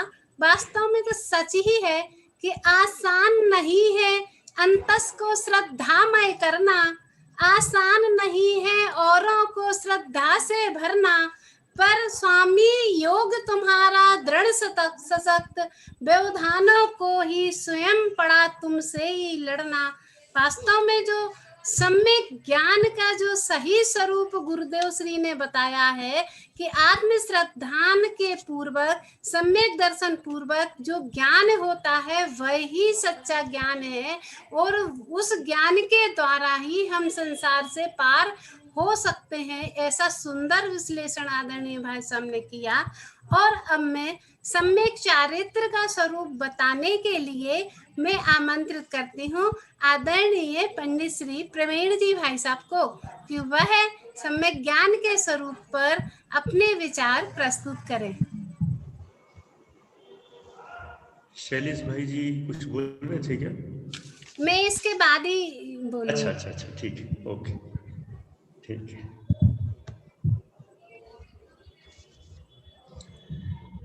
ओम नमः सत्यभ्या। मंचासीन सभी अतिथिगण, हमारे आज की सभा के अध्यक्ष, विशेषज्ञ विद्वान और हमारे सभी वक्तागण, बहुत बढ़िया विषय गुरुदेव श्री के द्वारा प्ररूपित सम्यक चारित्र का स्वरूप। और चारित्र का स्वरूप ऐसा कि दर्शन और ज्ञान कदाचित हलचल ना मचाए, और चारित्र का स्वरूप प्ररूपित हो तो सब जगह हलचल मच जाए, ऐसा वास्तव में चारित्र का स्वरूप है। और हलचल मची है, जितनी मची है वहां पर प्रत्यक्षदर्शियों ने देखी जरूर है। सम्यक चारित्र का स्वरूप, जब हमें अपने आदरणीय अजीत जी भाई साहब का फोन आया था, उन्होंने ये चारित्र का स्वरूप दिया, तो मुझे बहुत खुशी हुई कि बहुत अच्छा विषय मिला। और गुरुदेव ने जिस चीज को हाईलाइट किया उसको ही मुख्य करते हुए लेना है। तो मुझे ऐसा लगा कदाचित मुझे चॉइस भी मिलती तो मैं यही कहता सम्यक चारित्र वाला दे दो तो ज्यादा अच्छा है। और उन्होंने वो जब कहा तो मुझे बहुत अच्छा लगा, क्योंकि ये विषय इतना सुंदर है कि इसकी चर्चा जितनी करें उतनी कम है, क्योंकि डिबेट कंपटीशन नहीं है। नहीं तो जैसे हमारे बड़े भाई साहब खेमचंद जी साहब ने प्रथम वक्ता के सम्यक दर्शन वाले स्वरूप को थोड़ा सा इस तरह से कह के कहा कि सम्यक दर्शन से भी सम्यक ज्ञान का स्वरूप विशेष है, उसके लिए तर्क युक्तियां प्रमाण दे देंगे और उसको बल दिया। ठीक है, जिस विषय पर जो वक्ता बोलता है कथनचित उसको ही मुख्य करता है, और दूसरी चीजें कदाचित गौण हो जाएं तो हो जाएं, निश्चित तो है ही नहीं। अपनी जगह तीनों ही मुख्य हैं। और कदाचित डिबेट कंपटीशन होती और मुझसे भी कहा जाता कि आप अपनी बात रखिए, तो मैं कहता सम्यक चारित्र ही सर्वश्रेष्ठ है।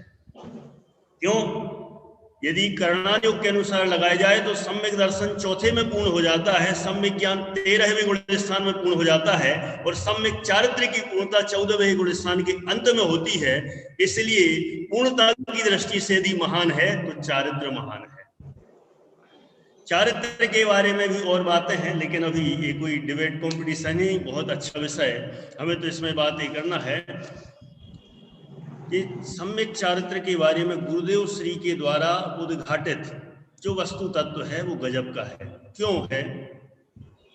क्योंकि जिस समय लगभग आज से 70-80 वर्ष पूर्व, और लगा लें ज्यादा, अब अपन पूरा एक्यूरेट सन से तो बात नहीं करेंगे, उस समय जब चारित्र के संबंध में जैसा वातावरण था, शैलेश भाई जी तो सब इन चीजों से अनुभूत हैं, हमारे विपिन भाई जी बादर और सब उस समय के जो सब रहे हैं और उन्होंने उनको जाना है। चारित्र के संबंध में जो जो चलता था, जिस तरह की बात को चारित्र का आगम से अर्थ भी निकाला जाता था, इतना कहा जाता था, कदाचित एक गाथा भी पढ़ लें, चारित्रम खलु धम्मो, चारित्र ही धर्म है। लेकिन चारित्र धर्म है ऐसी गाथा पढ़ने के बावजूद भी चारित्र का अर्थ निकाला जाता था कि व्रत उपवास कर लो चारित्र हो गया, पूजा पाठ कर लो चारित्र हो गया, सुबह से धोती दुपट्टा पहन के शुद्ध वस्त्र पहन के पूजन कर लो चारित्र हो गया, और जहां आवश्यकता हो वहां पर गरीबों को दान दे दो, और जहां आवश्यकता हो मंदिरों में, जिनालयों में दान दे दो, धर्मशालाएं खुलवा दो, प्याऊ खुलवा दो, गरीबों की सेवा कर दो, अथवा कोई ना कोई किसी का उद्धार कर दो, तो ये सब चारित्र हो गया। इसको चारित्र कहा जाता था। गजब की बात तो है, ऐसे माहौल में जिस समय इसी की चर्चा चलती थी, उस समय एक बहुत बड़ा ब्लास्ट होना, धमाका होना, ये हलचल पैदा करने वाला ही था। क्योंकि ऐसे माहौल में जहां सर्वत्र इसी को ही चारित्र कहा जाता था, 10 लक्षण पर्व पर, अष्टानी का चतुर्दशी पे जिसने उपवास कर लिया तो बड़ा तपस्वी हो गया। और गुरुदेव श्री ने आते ही कह दिया आ चारित्र नहीं। मतलब इसको चारित्र नहीं कहते, लोगों में हलचल मच जाए। जैसे समझ लो धन धन के गीत गाए जा रहे हों, धनवानों के गीत गाए जा रहे हों, और गुरुदेव श्री की भाषा में कहें आ धूल छे, इतना ही कह दिए जाए तो कैसा झटका लगे, ये कैसे हो सकता है? अरे यही तो महान है, हमने इतना लाखों करोड़ों का दान दिया और गुरुदेव श्री क्या बोल गए, आ तो धूल छे।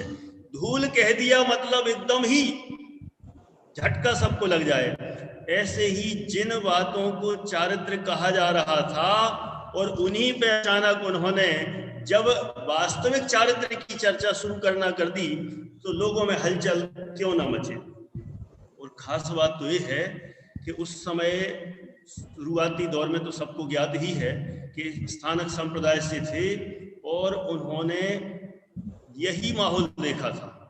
आचरण आचरण, माला फेरना, जाप देना, प्रतिक्रमण, प्रत्याख्यान और उपवास और ये सारी चीजें, इसको ही उन्होंने धर्म देखा था। बचपन से सारा इसी में उनका पूरा जीवन निकला।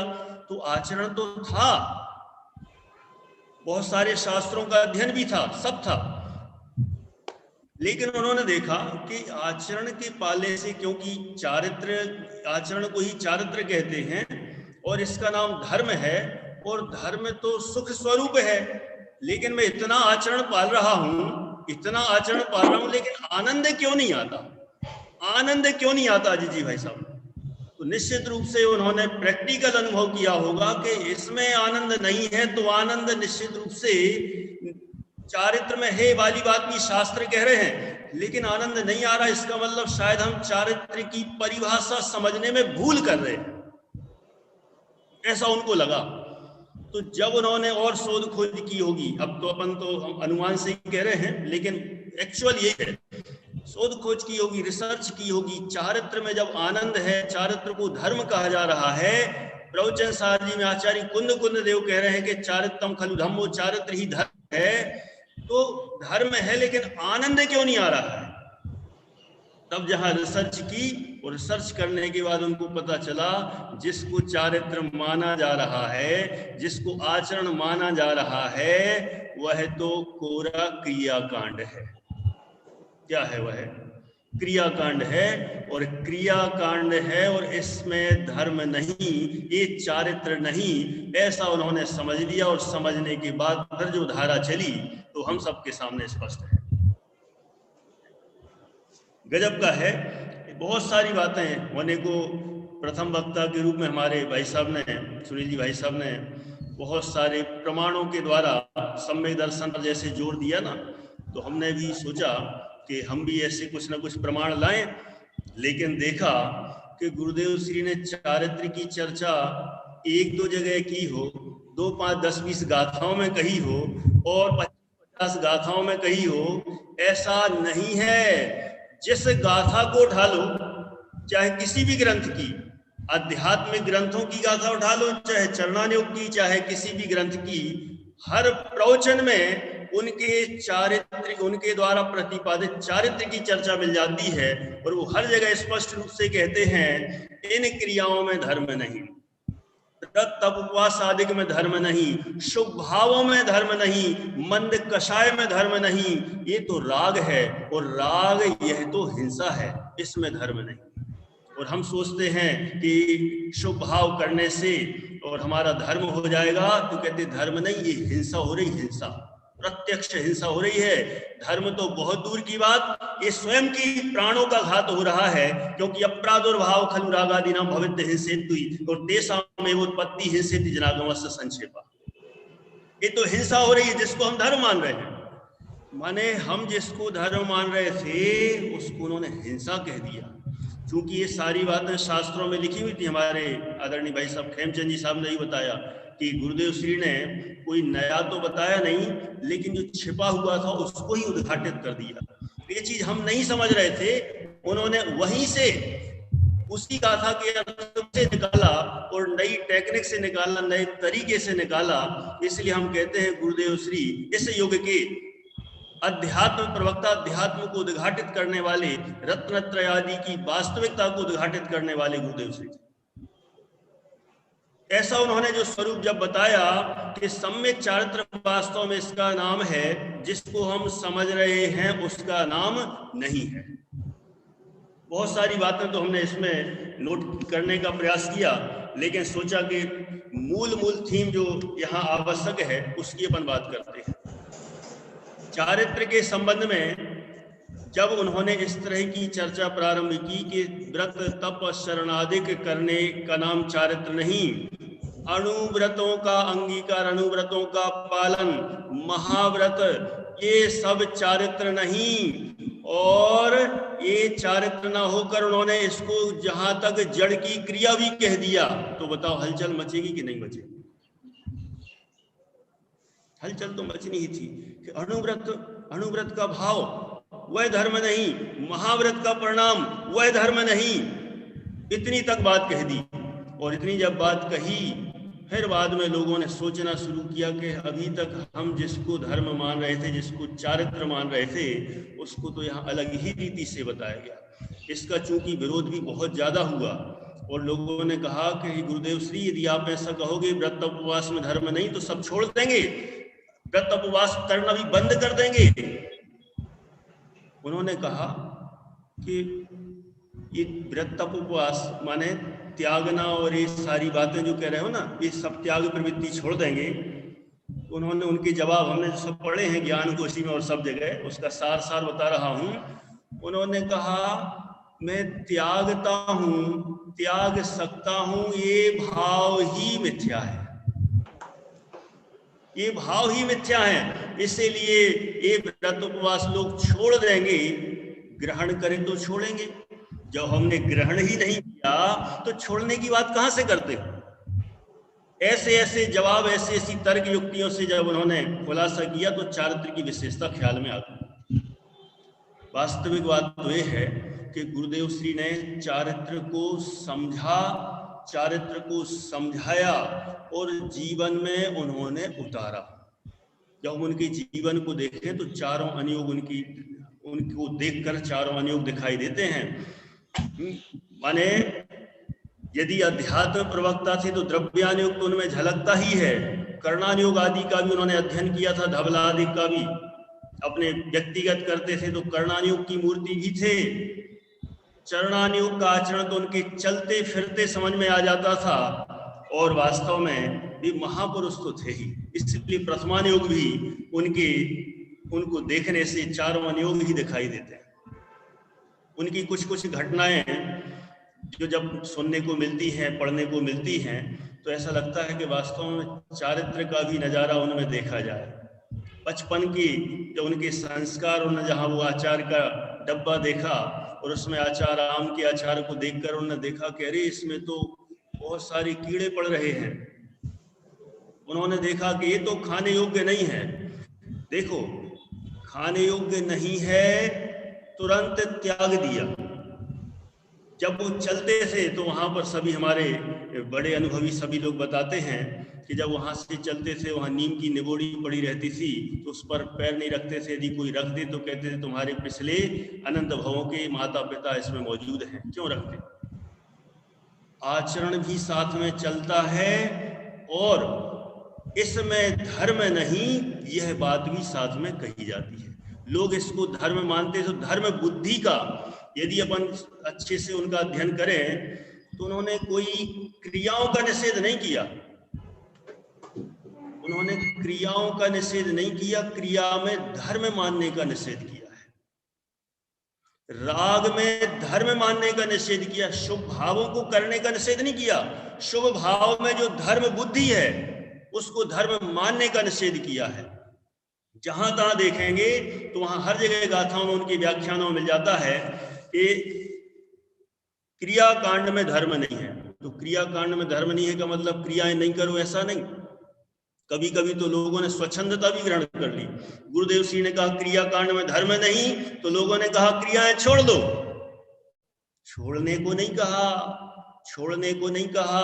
क्रियाएं तो वास्तव में उसका तो उन्होंने खुलासा ऐसे ही कर दिया, क्रियाओं को तो हम कर सकते नहीं, इनके तो करता है नहीं, ऐसा कह के उसको बताया। छोड़ दो और करो इस तरह की भाषा नहीं बोली, लेकिन लोगों ने उनके द्वारा प्रतिपादित कभी कभी अर्थ के अनर्थ भी ग्रहण कर लिए और कहा क्रियाकांड में धर्म नहीं तो क्रियाएं छोड़ दो, ऐसा भी अनर्थ ग्रहण किया। इसलिए यह अनर्थ हमें नहीं करना चाहिए। जो उन्होंने वास्तविक वस्तु स्वरूप बताया और जो उन्होंने ग्रंथों से रहस्य निकाला वो अद्भुत था। कोई कोई तो ऐसा भी प्रमाण देते थे, चारित्र तो लिखा है ना द्रव्य संग्रह में, असुहादो विनिवृत्ति सुहेब वित्ती अजान चारित्रम, अशुभ से निवृत्ति और शुभ में प्रवृत्ति, उसको चारित्र कहते हैं। उनके सामने कोई ले जाता था तो क्या कहते थे, बदी खबर से। क्या बोले, बदी खबर से। पता है, मत बताओ हमें कि यहाँ पर किस प्रसंग में किसको चारित्र कहा जा रहा है। वास्तव में चारित्र यहाँ तो व्यवहार चारित्र की मुख्यता है, उसको यहाँ कहा जा रहा है, लेकिन जितने अंश में राग विद्यमान है उतने अंश में तो बंध ही है, और जितने अंश में वीतरागता है वास्तव में उतने अंश में ही चारित्र है, ऐसा स्वीकार करना चाहिए। इस तरह की बहुत सारी बातें उन्होंने कही हैं। उनके जीवन से वास्तव में ऐसा अद्भुत रहस्य हमने सुना है, उसको हमें अच्छे से समझना चाहिए, ग्रहण करना चाहिए।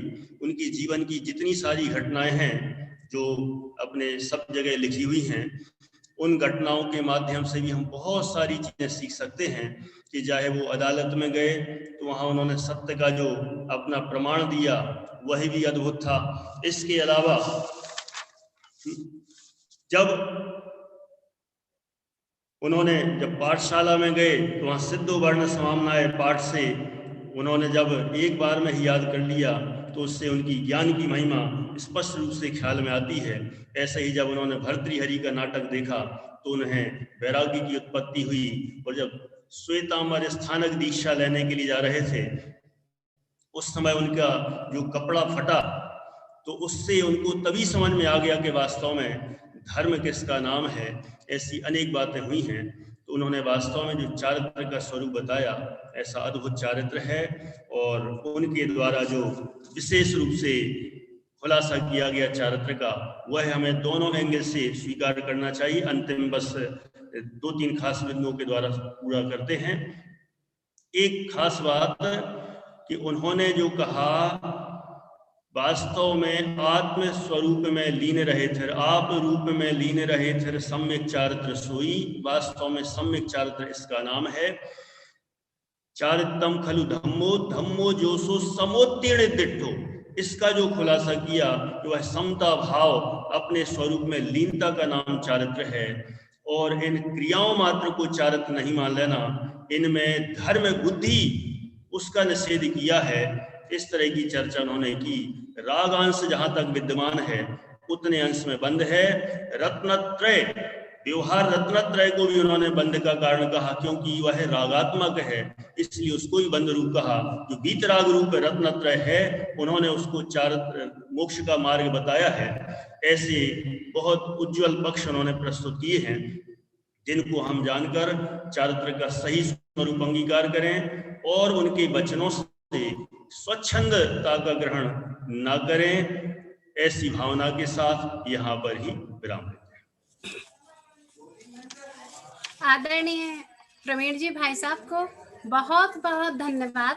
उन्होंने अनेक पहलुओं से चारित्र के स्वरूप को स्पष्टीकरण किया है। वैसे तो हिंदुओं में जो कार्य कबीरदास जी ने किया है, रूढ़ियों को तोड़ा है, परंपराओं को मोड़ा है, जिससे देश का भला न हो सके उन कार्यों को छुड़वाया है, वही कार्य जैन दार्शनिक जगत में पूज्य गुरुदेव श्री कांजी स्वामी ने किया है। अध्यात्म के आलोक पर जो कसायों की परतें जमी थी, उन कसायों का प्रक्षालन पूज्य गुरुदेव श्री ने किया है। इसलिए गुरुदेव श्री को जनपद के आधुनिक कबीर कहा जाता है। रूढ़ियों को तोड़ा है, परंपराओं को मोड़ा है, जिससे आत्मा का भला ना हो सके उस कार्य करने को छोड़ने के लिए पूज्य गुरुदेव श्री ने कहा है। वास्तव में तो सम्यक दर्शन, सम्यक ज्ञान की तरह ही गुरुदेव श्री ने चारित्र के एक प्रांजल स्वरूप को प्रस्तुत किया है, जिसको अभी हमने आदरणीय प्रवीण जी भाई साहब के माध्यम से रसास्वादन किया है। पूज्य गुरुदेव श्री चारित्र के महान उपासक थे। चारित्र मंत्र दिगंबर संतों के अंतर्वाह स्वरूप का वर्णन करते हुए गुरुदेव श्री नहीं अघाते थे। वे कहते थे, ऐसे वन विहारी नग्न दिगंबर वीतरागी संतों के दर्शन हमें कब प्राप्त हो, वह अवसर कब आ जाए जब हम उस आनंदमयी नग्न दिगंबर दशा की उपलब्धि हमें हो जाए। ऐसा चारित्र हमारा कब बने जब हम उस दशा के मार्ग में हमारा चलना सुगम हो जाए। इस तरह से गुरुदेव श्री चारित्र के दृढ़ उपासक थे। बहुत ही सुंदर वर्णन आदरणीय प्रवीण जी भाई साहब ने किया है। मैं पंडित शैलेश जी भाई साहब को आमंत्रित करूं, उसके पूर्व में आदरणीय सम्माननीय विपिन जी भाई साहब को जामनगर से हैं, उनको आमंत्रित करती हूँ कि उनको गुरुदेव श्री का सानिध्य मिला है। गुरुदेव श्री की भूमि गुजरात में आपको अपना पूरा समय व्यतीत करने का मंगल अवसर प्राप्त हो रहा है। आप अपने मार्मिक उद्बोधन से हम सभी को लाभान्वित करें।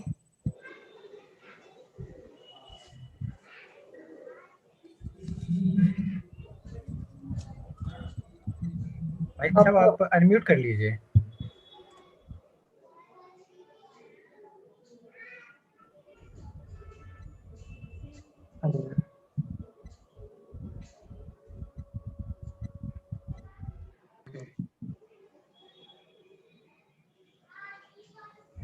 अभी नहीं हुआ है।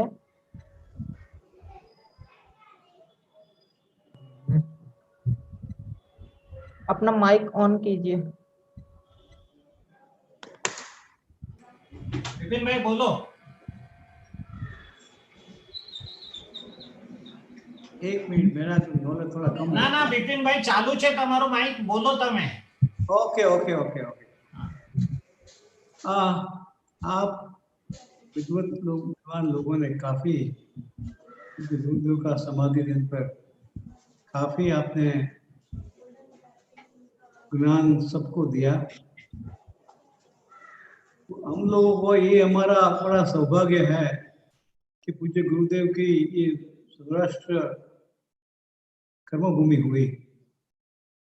हमारे पिताश्री त्र्यंबक भाई लगभग 70 साल से 70 इयर्स मोर देन दैट तभी समय से गुरुदेव के साथ थे, और बाद में धीरे धीरे हमारे परिवार के सब लोग पूज्य गुरुदेव के साथ आ गए।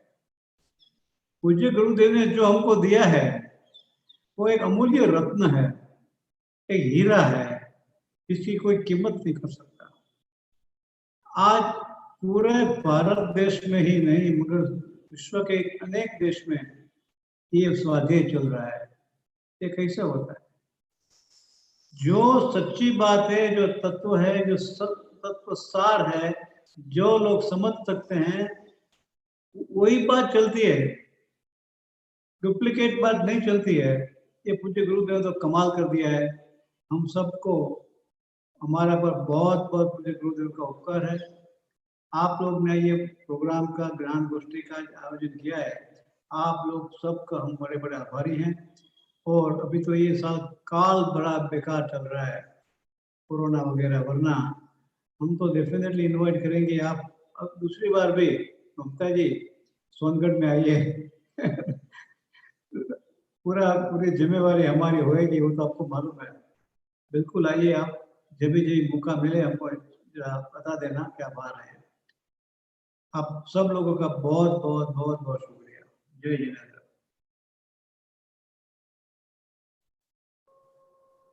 दीदी अनम्यूट कीजिए। बहुत बहुत धन्यवाद आदरणीय विपिन जी भाई साहब को। भाई साहब, जब भी हमें मिलते हैं तो बहन श्री का कुछ ना कुछ शब्द, एक ना एक बोल बता करके हमें बहुत ही रोमांचित कर देते हैं।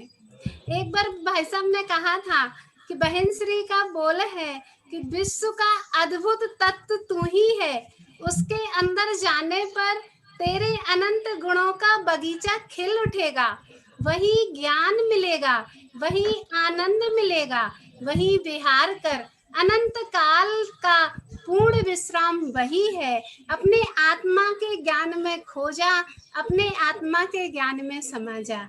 बहुत बहुत धन्यवाद आदरणीय भाई साहब को।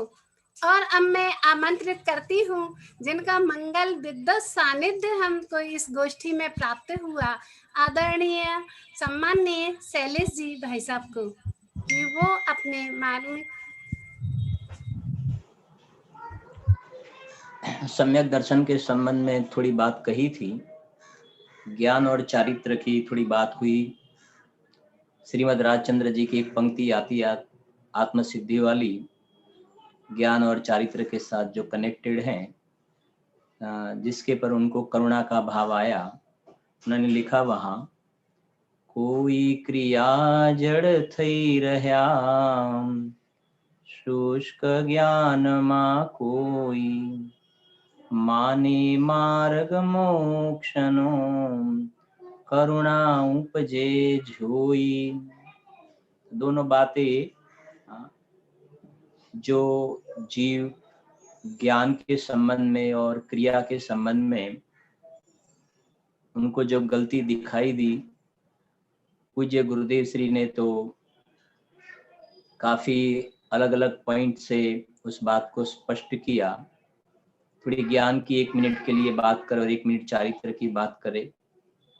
तो ज्ञान की, सम्यक ज्ञान की परिभाषा करते हुए गुरुदेव श्री हमेशा कहा करते थे, ज्ञान उसे कहते हैं जिसमें आनंद का वेदन होवे। क्योंकि हम जब जैसे कि हमें आत्मा का ज्ञान हुआ, आत्मा का ज्ञान हुआ तो आत्मा में ओनली ज्ञान नहीं है, आत्मा में आनंद भी है। तो हमारे ज्ञान में, स्वसंवेदन में भगवान आत्मा प्रत्यक्ष हुआ, आनंद का वेदन आए वो ही ज्ञान है। नहीं तो 11 अंग का 9 पूर्व का ज्ञान आ जाए लेकिन अतीन्द्रिय आनंद का स्वाद नहीं आए तो उसे ज्ञान नहीं कहते हैं। कलश टीका में भी लिखा, द्वादशांक का ज्ञान कोई अपूर्व लब्धि नहीं है, आत्मा का अनुभूति होना वो अपूर्व लब्धि है। जैसे छोटे बच्चे को स्कूल में पढ़ाया जाए कि गुड़ मीठा होता है, गुड़ मीठा होता है, वो 1000 बार लिखे गुड़ मीठा होता है और बोले भी सही, ब्लैक बोर्ड पे भी लिखे, बुक में भी, नोटबुक में लिखे, लेकिन गुड़ मीठा कैसा होता है वो जब तक वो अंदर में मुख में उसको नहीं रखेगा उसकी डली, तब तक वास्तव में गुड़ कैसा मीठा होता है उसका रियल जो कहते हैं ना वो अनुभव नहीं होता है। इसी प्रकार जिनवाणी के आधार से, देव शास्त्र गुरु से आधार से आत्मा का धारणा ज्ञान में निर्णय करे, लेकिन जब तक अंदर में एक पर्याय अपने भगवान आत्मा चैतन्य ज्ञान और आनंद की डली को ग्रहण नहीं करता है, तब तक वो निर्विकल्प आनंद का स्वाद नहीं आता है। इसलिए गुरुदेव श्री हमेशा कहते थे, इस मार्ग में वधारे क्षयोपशमनी जरूर नथी, यथार्थ रुचि की जरूरियात है। ज्ञान भले ही थोड़ा हो लेकिन ज्ञान पैना होना जरूरी है, क्योंकि ये भगवान आत्मा अत्यंत सूक्ष्म तत्व है और ये अत्यंत सूक्ष्म तत्व को पकड़ने के लिए उपयोग को अत्यंत सूक्ष्म करना चाहिए।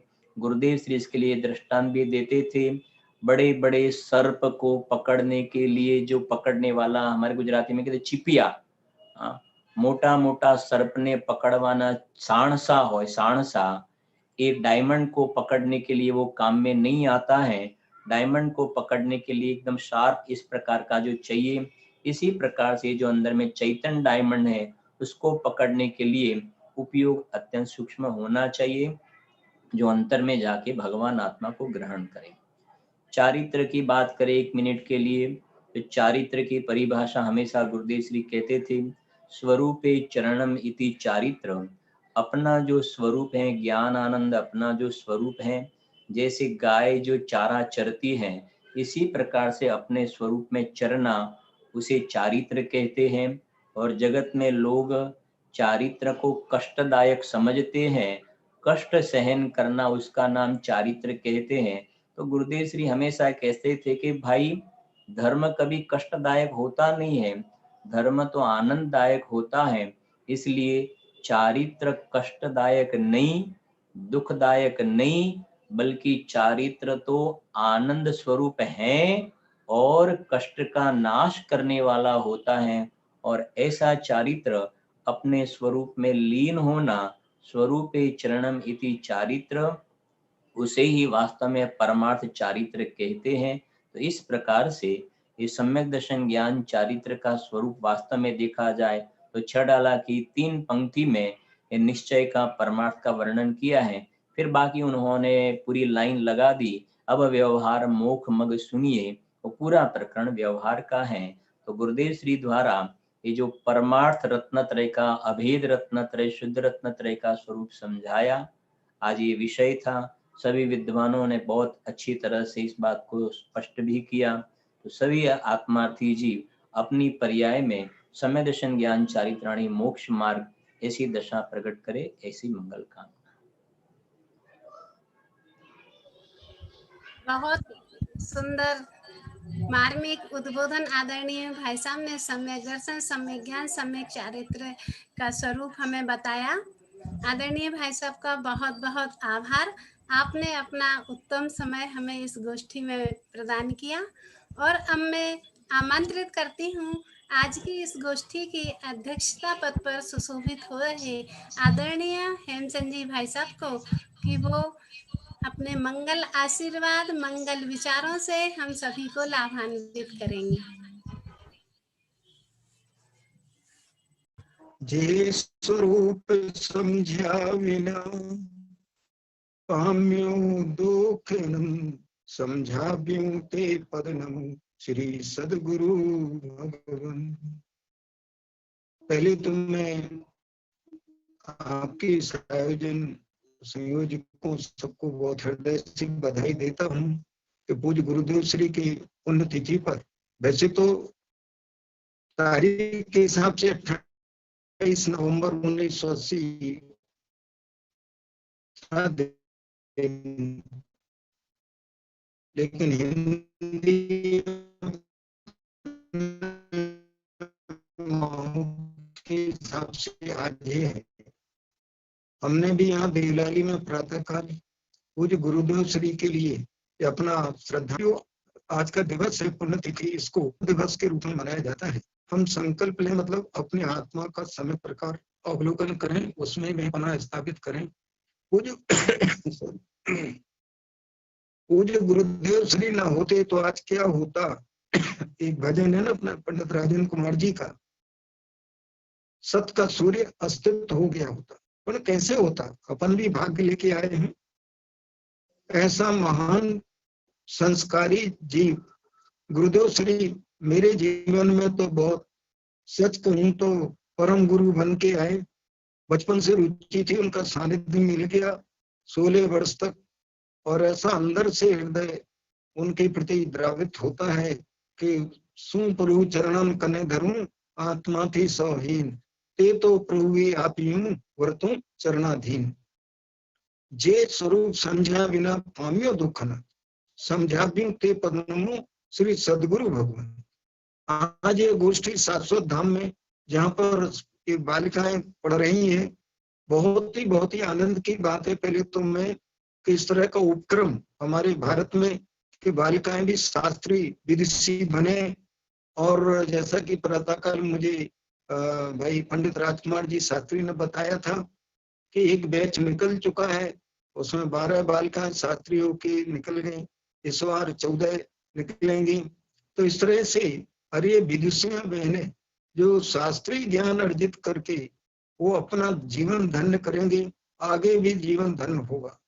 जिनने गुरुदेव श्री को नहीं देखा, लेकिन गुरुदेव श्री के मुख्य तत्व ज्ञान जो अध्यात्म रस प्लावित है, जिसमें यथार्थ परिभाषाएं रत्नत्रय की सम्यक दर्शन ज्ञान चरित्र की उद्भूत हुई हैं, जिनको आज हम पढ़ रहे हैं, समझ रहे हैं और आनंद विभोर हो रहे।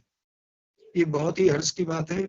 मैं इसमें जो भी विद्वानों ने अपना अपना वक्तव्य दिया, पंडित वर्य श्री सुनील जी जैनपुरी, उन्होंने पूरी वचनामृत आदि के प्रमाण से, ज्ञान गोष्ठी के और उन प्रमाणों से अपने विषय की पुष्टि करते हुए बतलाया। यद्यपि सम्यक दर्शन को 4 प्रकार से निरूपित किया गया, देव साधुगुरु का श्रद्धान, तत्वार्थों का श्रद्धान, स्वपर का वेद विज्ञान और शुद्धात्मा का श्रद्धान, आत्म श्रद्धा, लेकिन बाकी जो 3 है वो एक प्रकार से निमित्त रूप है। चौथा जो मूल है आत्म श्रद्धा, आत्म श्रद्धा ही वास्तविक श्रद्धा है। लेकिन आत्मा का जैसा स्वरूप है वैसा श्रद्धान होना आत्म श्रद्धान कहलाता है। वो उन्होंने बहुत अच्छी तरह स्पष्ट किया। वो वस्तुतः बहुत पात्रता का लक्षण आदि बताया कि अंदर से खरीद कर जागना चाहिए कि मैं हूँ, कौन छूं, क्या थी थी स्वरूप छे मालूम करूं, कोण संबंधी वलगना छे राखूं के परिहरूं।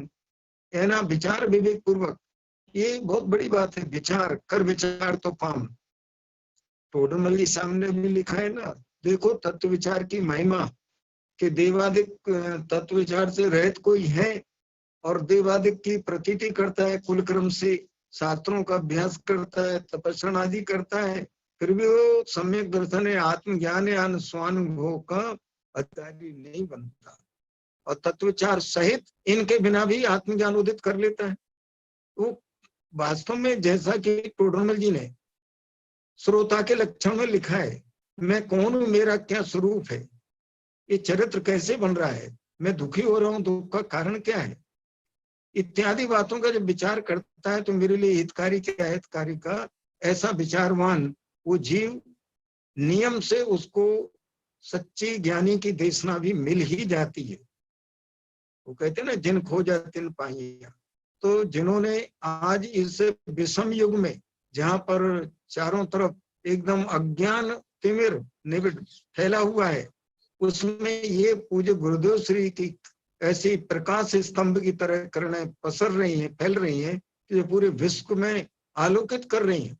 वे भाग्यशाली हैं जी जिन्होंने पूज्य गुरुदेव श्री का सानिध्य पाया, नहीं भी पाया लेकिन उनके प्रवचनों को सुनकर पढ़कर और वे उस तत्व ज्ञान को अर्जित कर रहे हैं। तो इसमें जो सुनील जी ने बताया था, श्रवण ग्रहण धारण आदि जो भूल बताई थी, ये वस्तुतः विद्यानंद स्वामी जी ने श्लोक वार्तिक में भी लिखी कि सम्यक की उपलब्धि कैसे होती है। तो ज्ञानी की देशना सुनना, वो तो हुआ द्रव्य श्रवण, और उसके वाच्य को पकड़ लेना वो कहलाता है भाव श्रवण, माने ग्रहण, श्रवण पूर्वक ग्रहण। और उसके बाद है धारण, धारणा ज्ञान तक खमाप अनंतवाराय आचरित। आगे का 4th पॉइंट लिखा निर्धारण। निर्धारण का मतलब है ये भवरोग की औषधि मेरे लिए है। इसके लिए मैं ये कहा करता हूँ कि समय सारादी जितनी भी जो कुछ भी रचनाएं आ जाती टीका है, ये सब वसीयतनामा है। और ये वसीयतनामा मैं ऐसा कहता हूँ, सिर्फ मैंने हेमचंद के नाम लिख के रखते हैं। वो आचे हर एक को फर्स्ट पर्सन में सोचना चाहिए, मेरे कल्याण के लिए उन आचार्य वर्यों ने कितना अपना स्वानुभव प्रसूत पूरा तत्व ज्ञान और कैसे ये सब ताड़पत्रों आदि पर लिखा, और कितना बीच में उथल पुथल हुई, कितने ग्रंथ जलाए गए, क्या हुआ, लेकिन अपने भाग्य से बच गए। और उनमें क्या मर्म भरा है बताने वाले पूज्य गुरुदेव श्री मिल गए, और फिर भी हम ना जागे ऐसा बन नहीं सकता।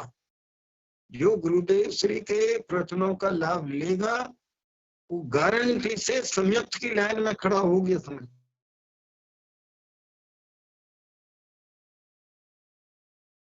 वो अपने आत्मा की ओर झुकने वाला है।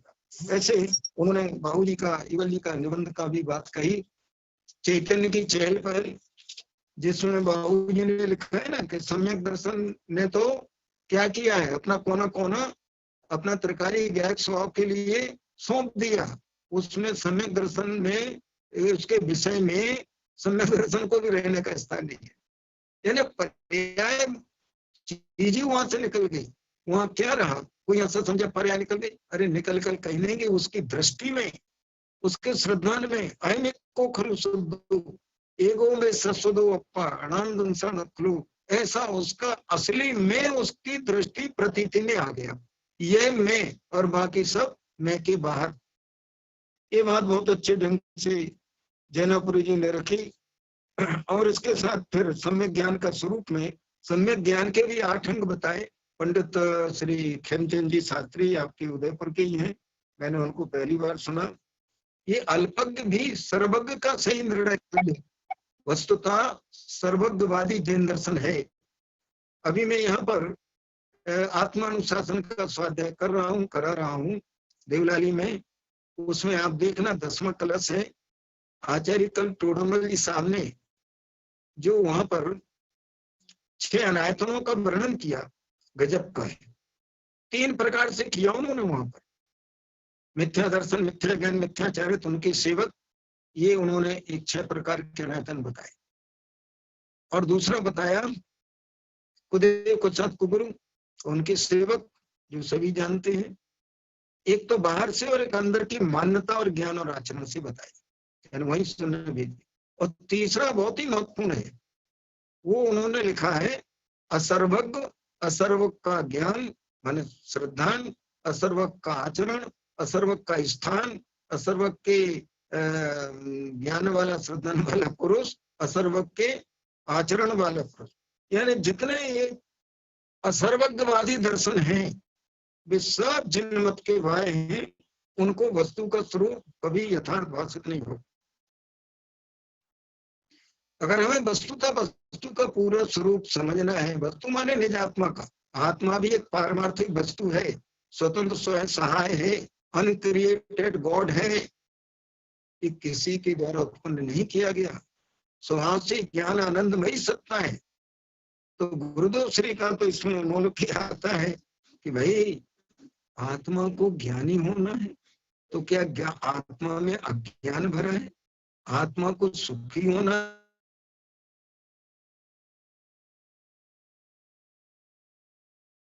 है, तो क्या आत्मा में दुख भरा है? जो हो देखो तो आपको पता चल जाएगा कि ये जो आत्मा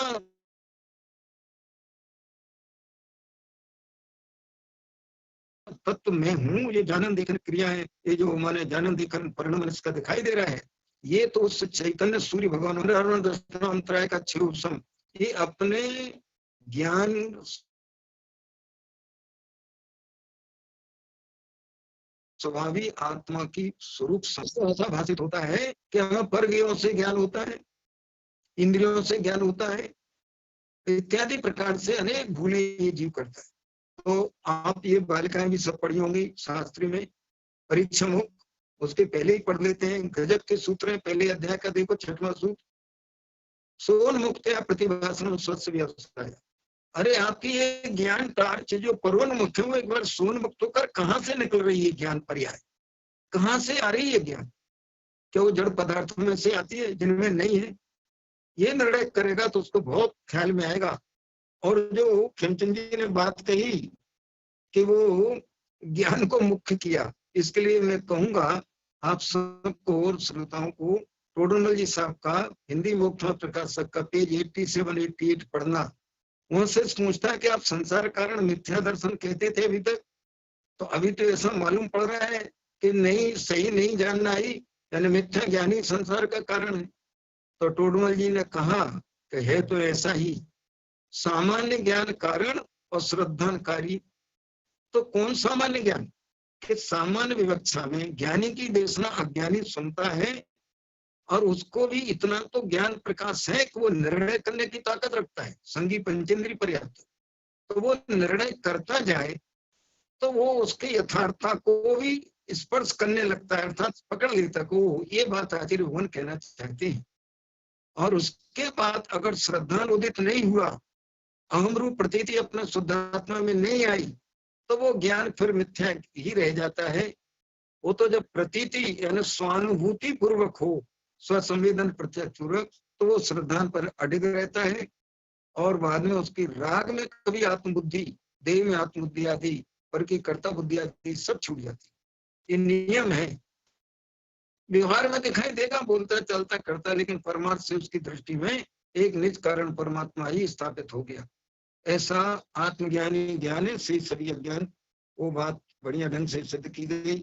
और उसमें भी शब्द का उच्चारण, अर्थ का ज्ञान, उभय है ना, दोनों को सही प्रकार से समझना, बोलना, और अपने ज्ञान को गुरु आदि का नाम नहीं छिपाना, और उपधान बहुमान देना, इसमें पूरा आगम पाठ करना, स्मरण करना, बहुमान विनय के साथ, काल कब पढ़ना कब लिखना है, बहुत सारी ऐसी चीजें सम्यक दर्शन की तरह 8 अंग इसके भी हैं।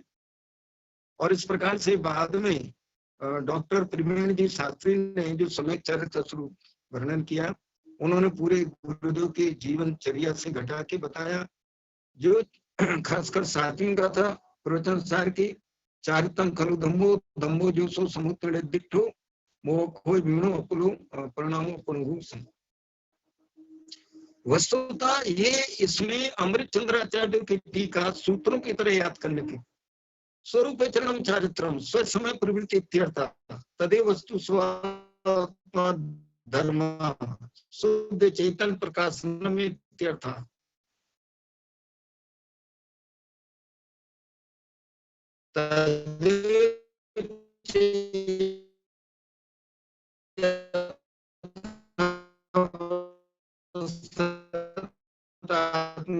साम्यम, साम्यम तो दर्शन का वो मोक्षों के अभाव जो परिणाम है वो चारित्र है।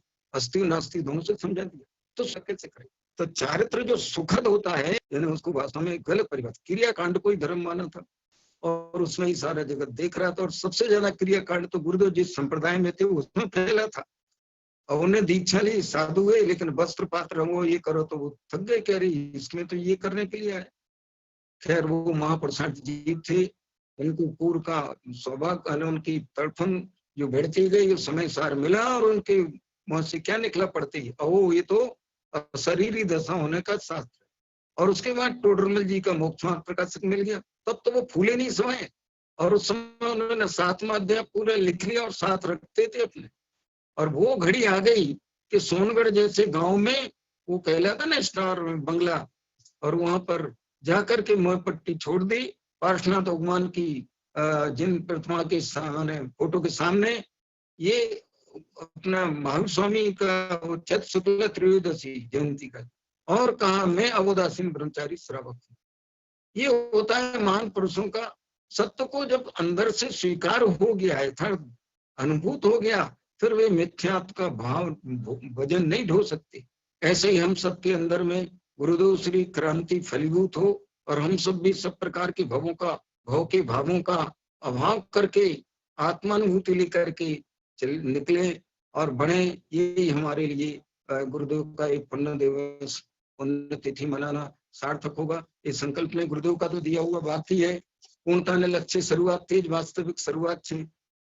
तो हम आप जो भी ये प्रारंभ कर रहे हैं इसी प्रयास से करें, ऐसा समझ के पहले कुछ नहीं किया था। अब मुझे पूरा नया और यथार्थ माल, यथार्थ स्वरूप, यथार्थ मार्ग सुझाया है गुरुदेव, उसको लेकर हम लोग सब आगे बढ़े। समय ज्यादा हो गया, सबको अभी सूर्यास्त जल्दी होता है, इसलिए मैंने यहीं पर उसको विराम देता हूँ। और सबके लिए बहुत बहुत धन्यवाद, बहुत बहुत बधाइयाँ। इस प्रकार की बालिकाएं भी विदुषी होकर के चलेंगे। जय जिनेंद्र। आदरणीय भाई साहब को बहुत बहुत धन्यवाद, जो आपने अपना अमूल्य समय इस गुरुदेव श्री की संगोष्ठी में प्रदान किया। आदरणीय शैलेश जी भाई साहब का, विपिन जी भाई साहब का और अन्य सभी विद्वत गणों का आभार। और मैं आगे की सूचना देने के लिए आदरणीय अजित जी भाई साहब को आमंत्रित करती हूँ कि वह सभी का आभार करें और इस गोष्ठी का समापन करें, और जो भी आवश्यक निर्देश हो वह सभी साधर्मियों के लिए प्रदान करें। सभी को सादर जय जिनेंद्र। अभी तो विशेष सूचनाएं हमारी जो सत्र संचालिका है शाश्वत रश्मि जैन, वो आपको देंगी ही। पूज्य गुरुदेव श्री का हमारे ऊपर मतलब इतना महान उपकार है कि मतलब अगर मुझे तो मैं कई बार सोचता हूँ कि अगर गुरुदेव श्री अगर हमें नहीं होते तो हम जैन धर्म का पालन के नाम पर क्या करते। ज्यादा से ज्यादा पार्श्वनाथ चालीसा पढ़ते, उपवास करते, शिखर जी यात्रा पे जाते, यही तो करते। लेकिन पूज्य गुरुदेव श्री ने जो हमें जो इतनी बड़ी धरोहर इसमें से निकाल के दी है, इस समंदर में से जो मोती निकाल के, एक एक मोती निकाल के दिया है, इससे तो उनका ऋण कभी चुकाया नहीं जा सकता है। और वही गुरुदेव है, वो ये भी बताते हैं कि पर दौवा दो दुख गई। यही हमको भी समझाते कि अरे भाई, मैं जो तुमको कह रहा हूँ या मैं तुमको समझा रहा हूँ, इससे तुम्हारा भला होगा ऐसा नहीं। इतना हमें जो हमारे आत्मज्ञान की महिमा वो बताते हैं। और देवगुरु शास्त्र से भी आपको कोई उनके संयोग से भी तुम्हारा कुछ भला होना इन द सेंस कि आपको कोई पंचम गति मिलने वाली है या मुक्ति मिलने वाली है, ऐसा नहीं। उसके लिए तो तुमको स्व का ध्यान करना चाहिए, स्व पे केंद्रित होना चाहिए, द्रव्य दृष्टि होना चाहिए। ये सभी बातें मतलब गुरुदेव श्री को जब मतलब विगत में करीब 2-2.5 साल से रेगुलरली सुन रहा हूँ और लास्ट 6 महीने से तो दिन में 2 बार सुनता हूँ। कई बार गुरुदेव श्री के लिए लोगों ने ये कहा कि તમારા લીધે અમને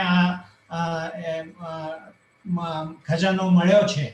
तो ऐसा कहने के बाद भी कभी भी गुरुदेव जी ने कभी भी एक भी ऐसा एग्जाम्पल नहीं मैंने देखने का है हाँ तो ठीक है, ऐसा नहीं कहा है।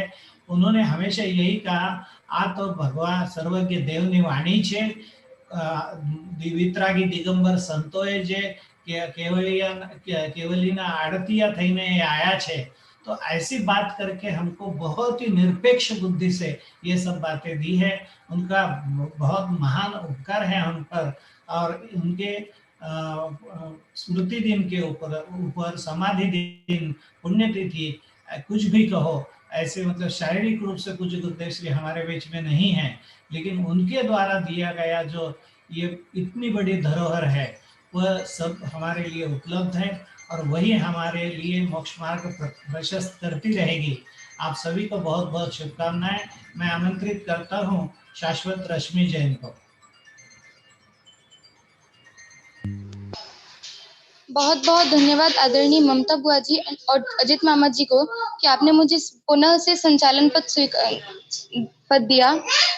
और बहुत ही अपूर्व चर्चा अभी पूज्य गुरुदेव श्री द्वारा उद्घाटित सम्यक दर्शन ज्ञान चरित्र का स्वरूप अभी हमने विशिष्ट विद्वानों के माध्यम से सुनी। अब मैं धन्यवाद ज्ञापित करना चाहूंगी अध्यक्ष महोदय जी का कि उन्होंने अध्यक्ष पद स्वीकार किया और मुख्य अतिथि और सभी विदुषी बहनों को पंडित श्री खेमचंद जी शास्त्री उदयपुर से, डॉक्टर प्रवीण जी शास्त्री बांसवाड़ा से, पंडित श्री सुनील कुमार जी जैनापुरे राजकोट से मैं आप सभी विशिष्ट वक्ताओं का भी धन्यवाद ज्ञापित करना चाहूंगी। आपका बहुत बहुत धन्यवाद कि आप सभी ने अपना अमूल्य समय निकालकर हमें इस जिनवाणी के अमृत रस का पान कराया। और मैं बहुत आभार और धन्यवाद देना चाहूंगी सभी साधर्मी भाई बहनों का कि जो आप जूम ऐप और यूट्यूब से जुड़े रहे और हम सभी का उत्साह वर्धन किया और स्वाध्याय व संगोष्ठी का लाभ लिया।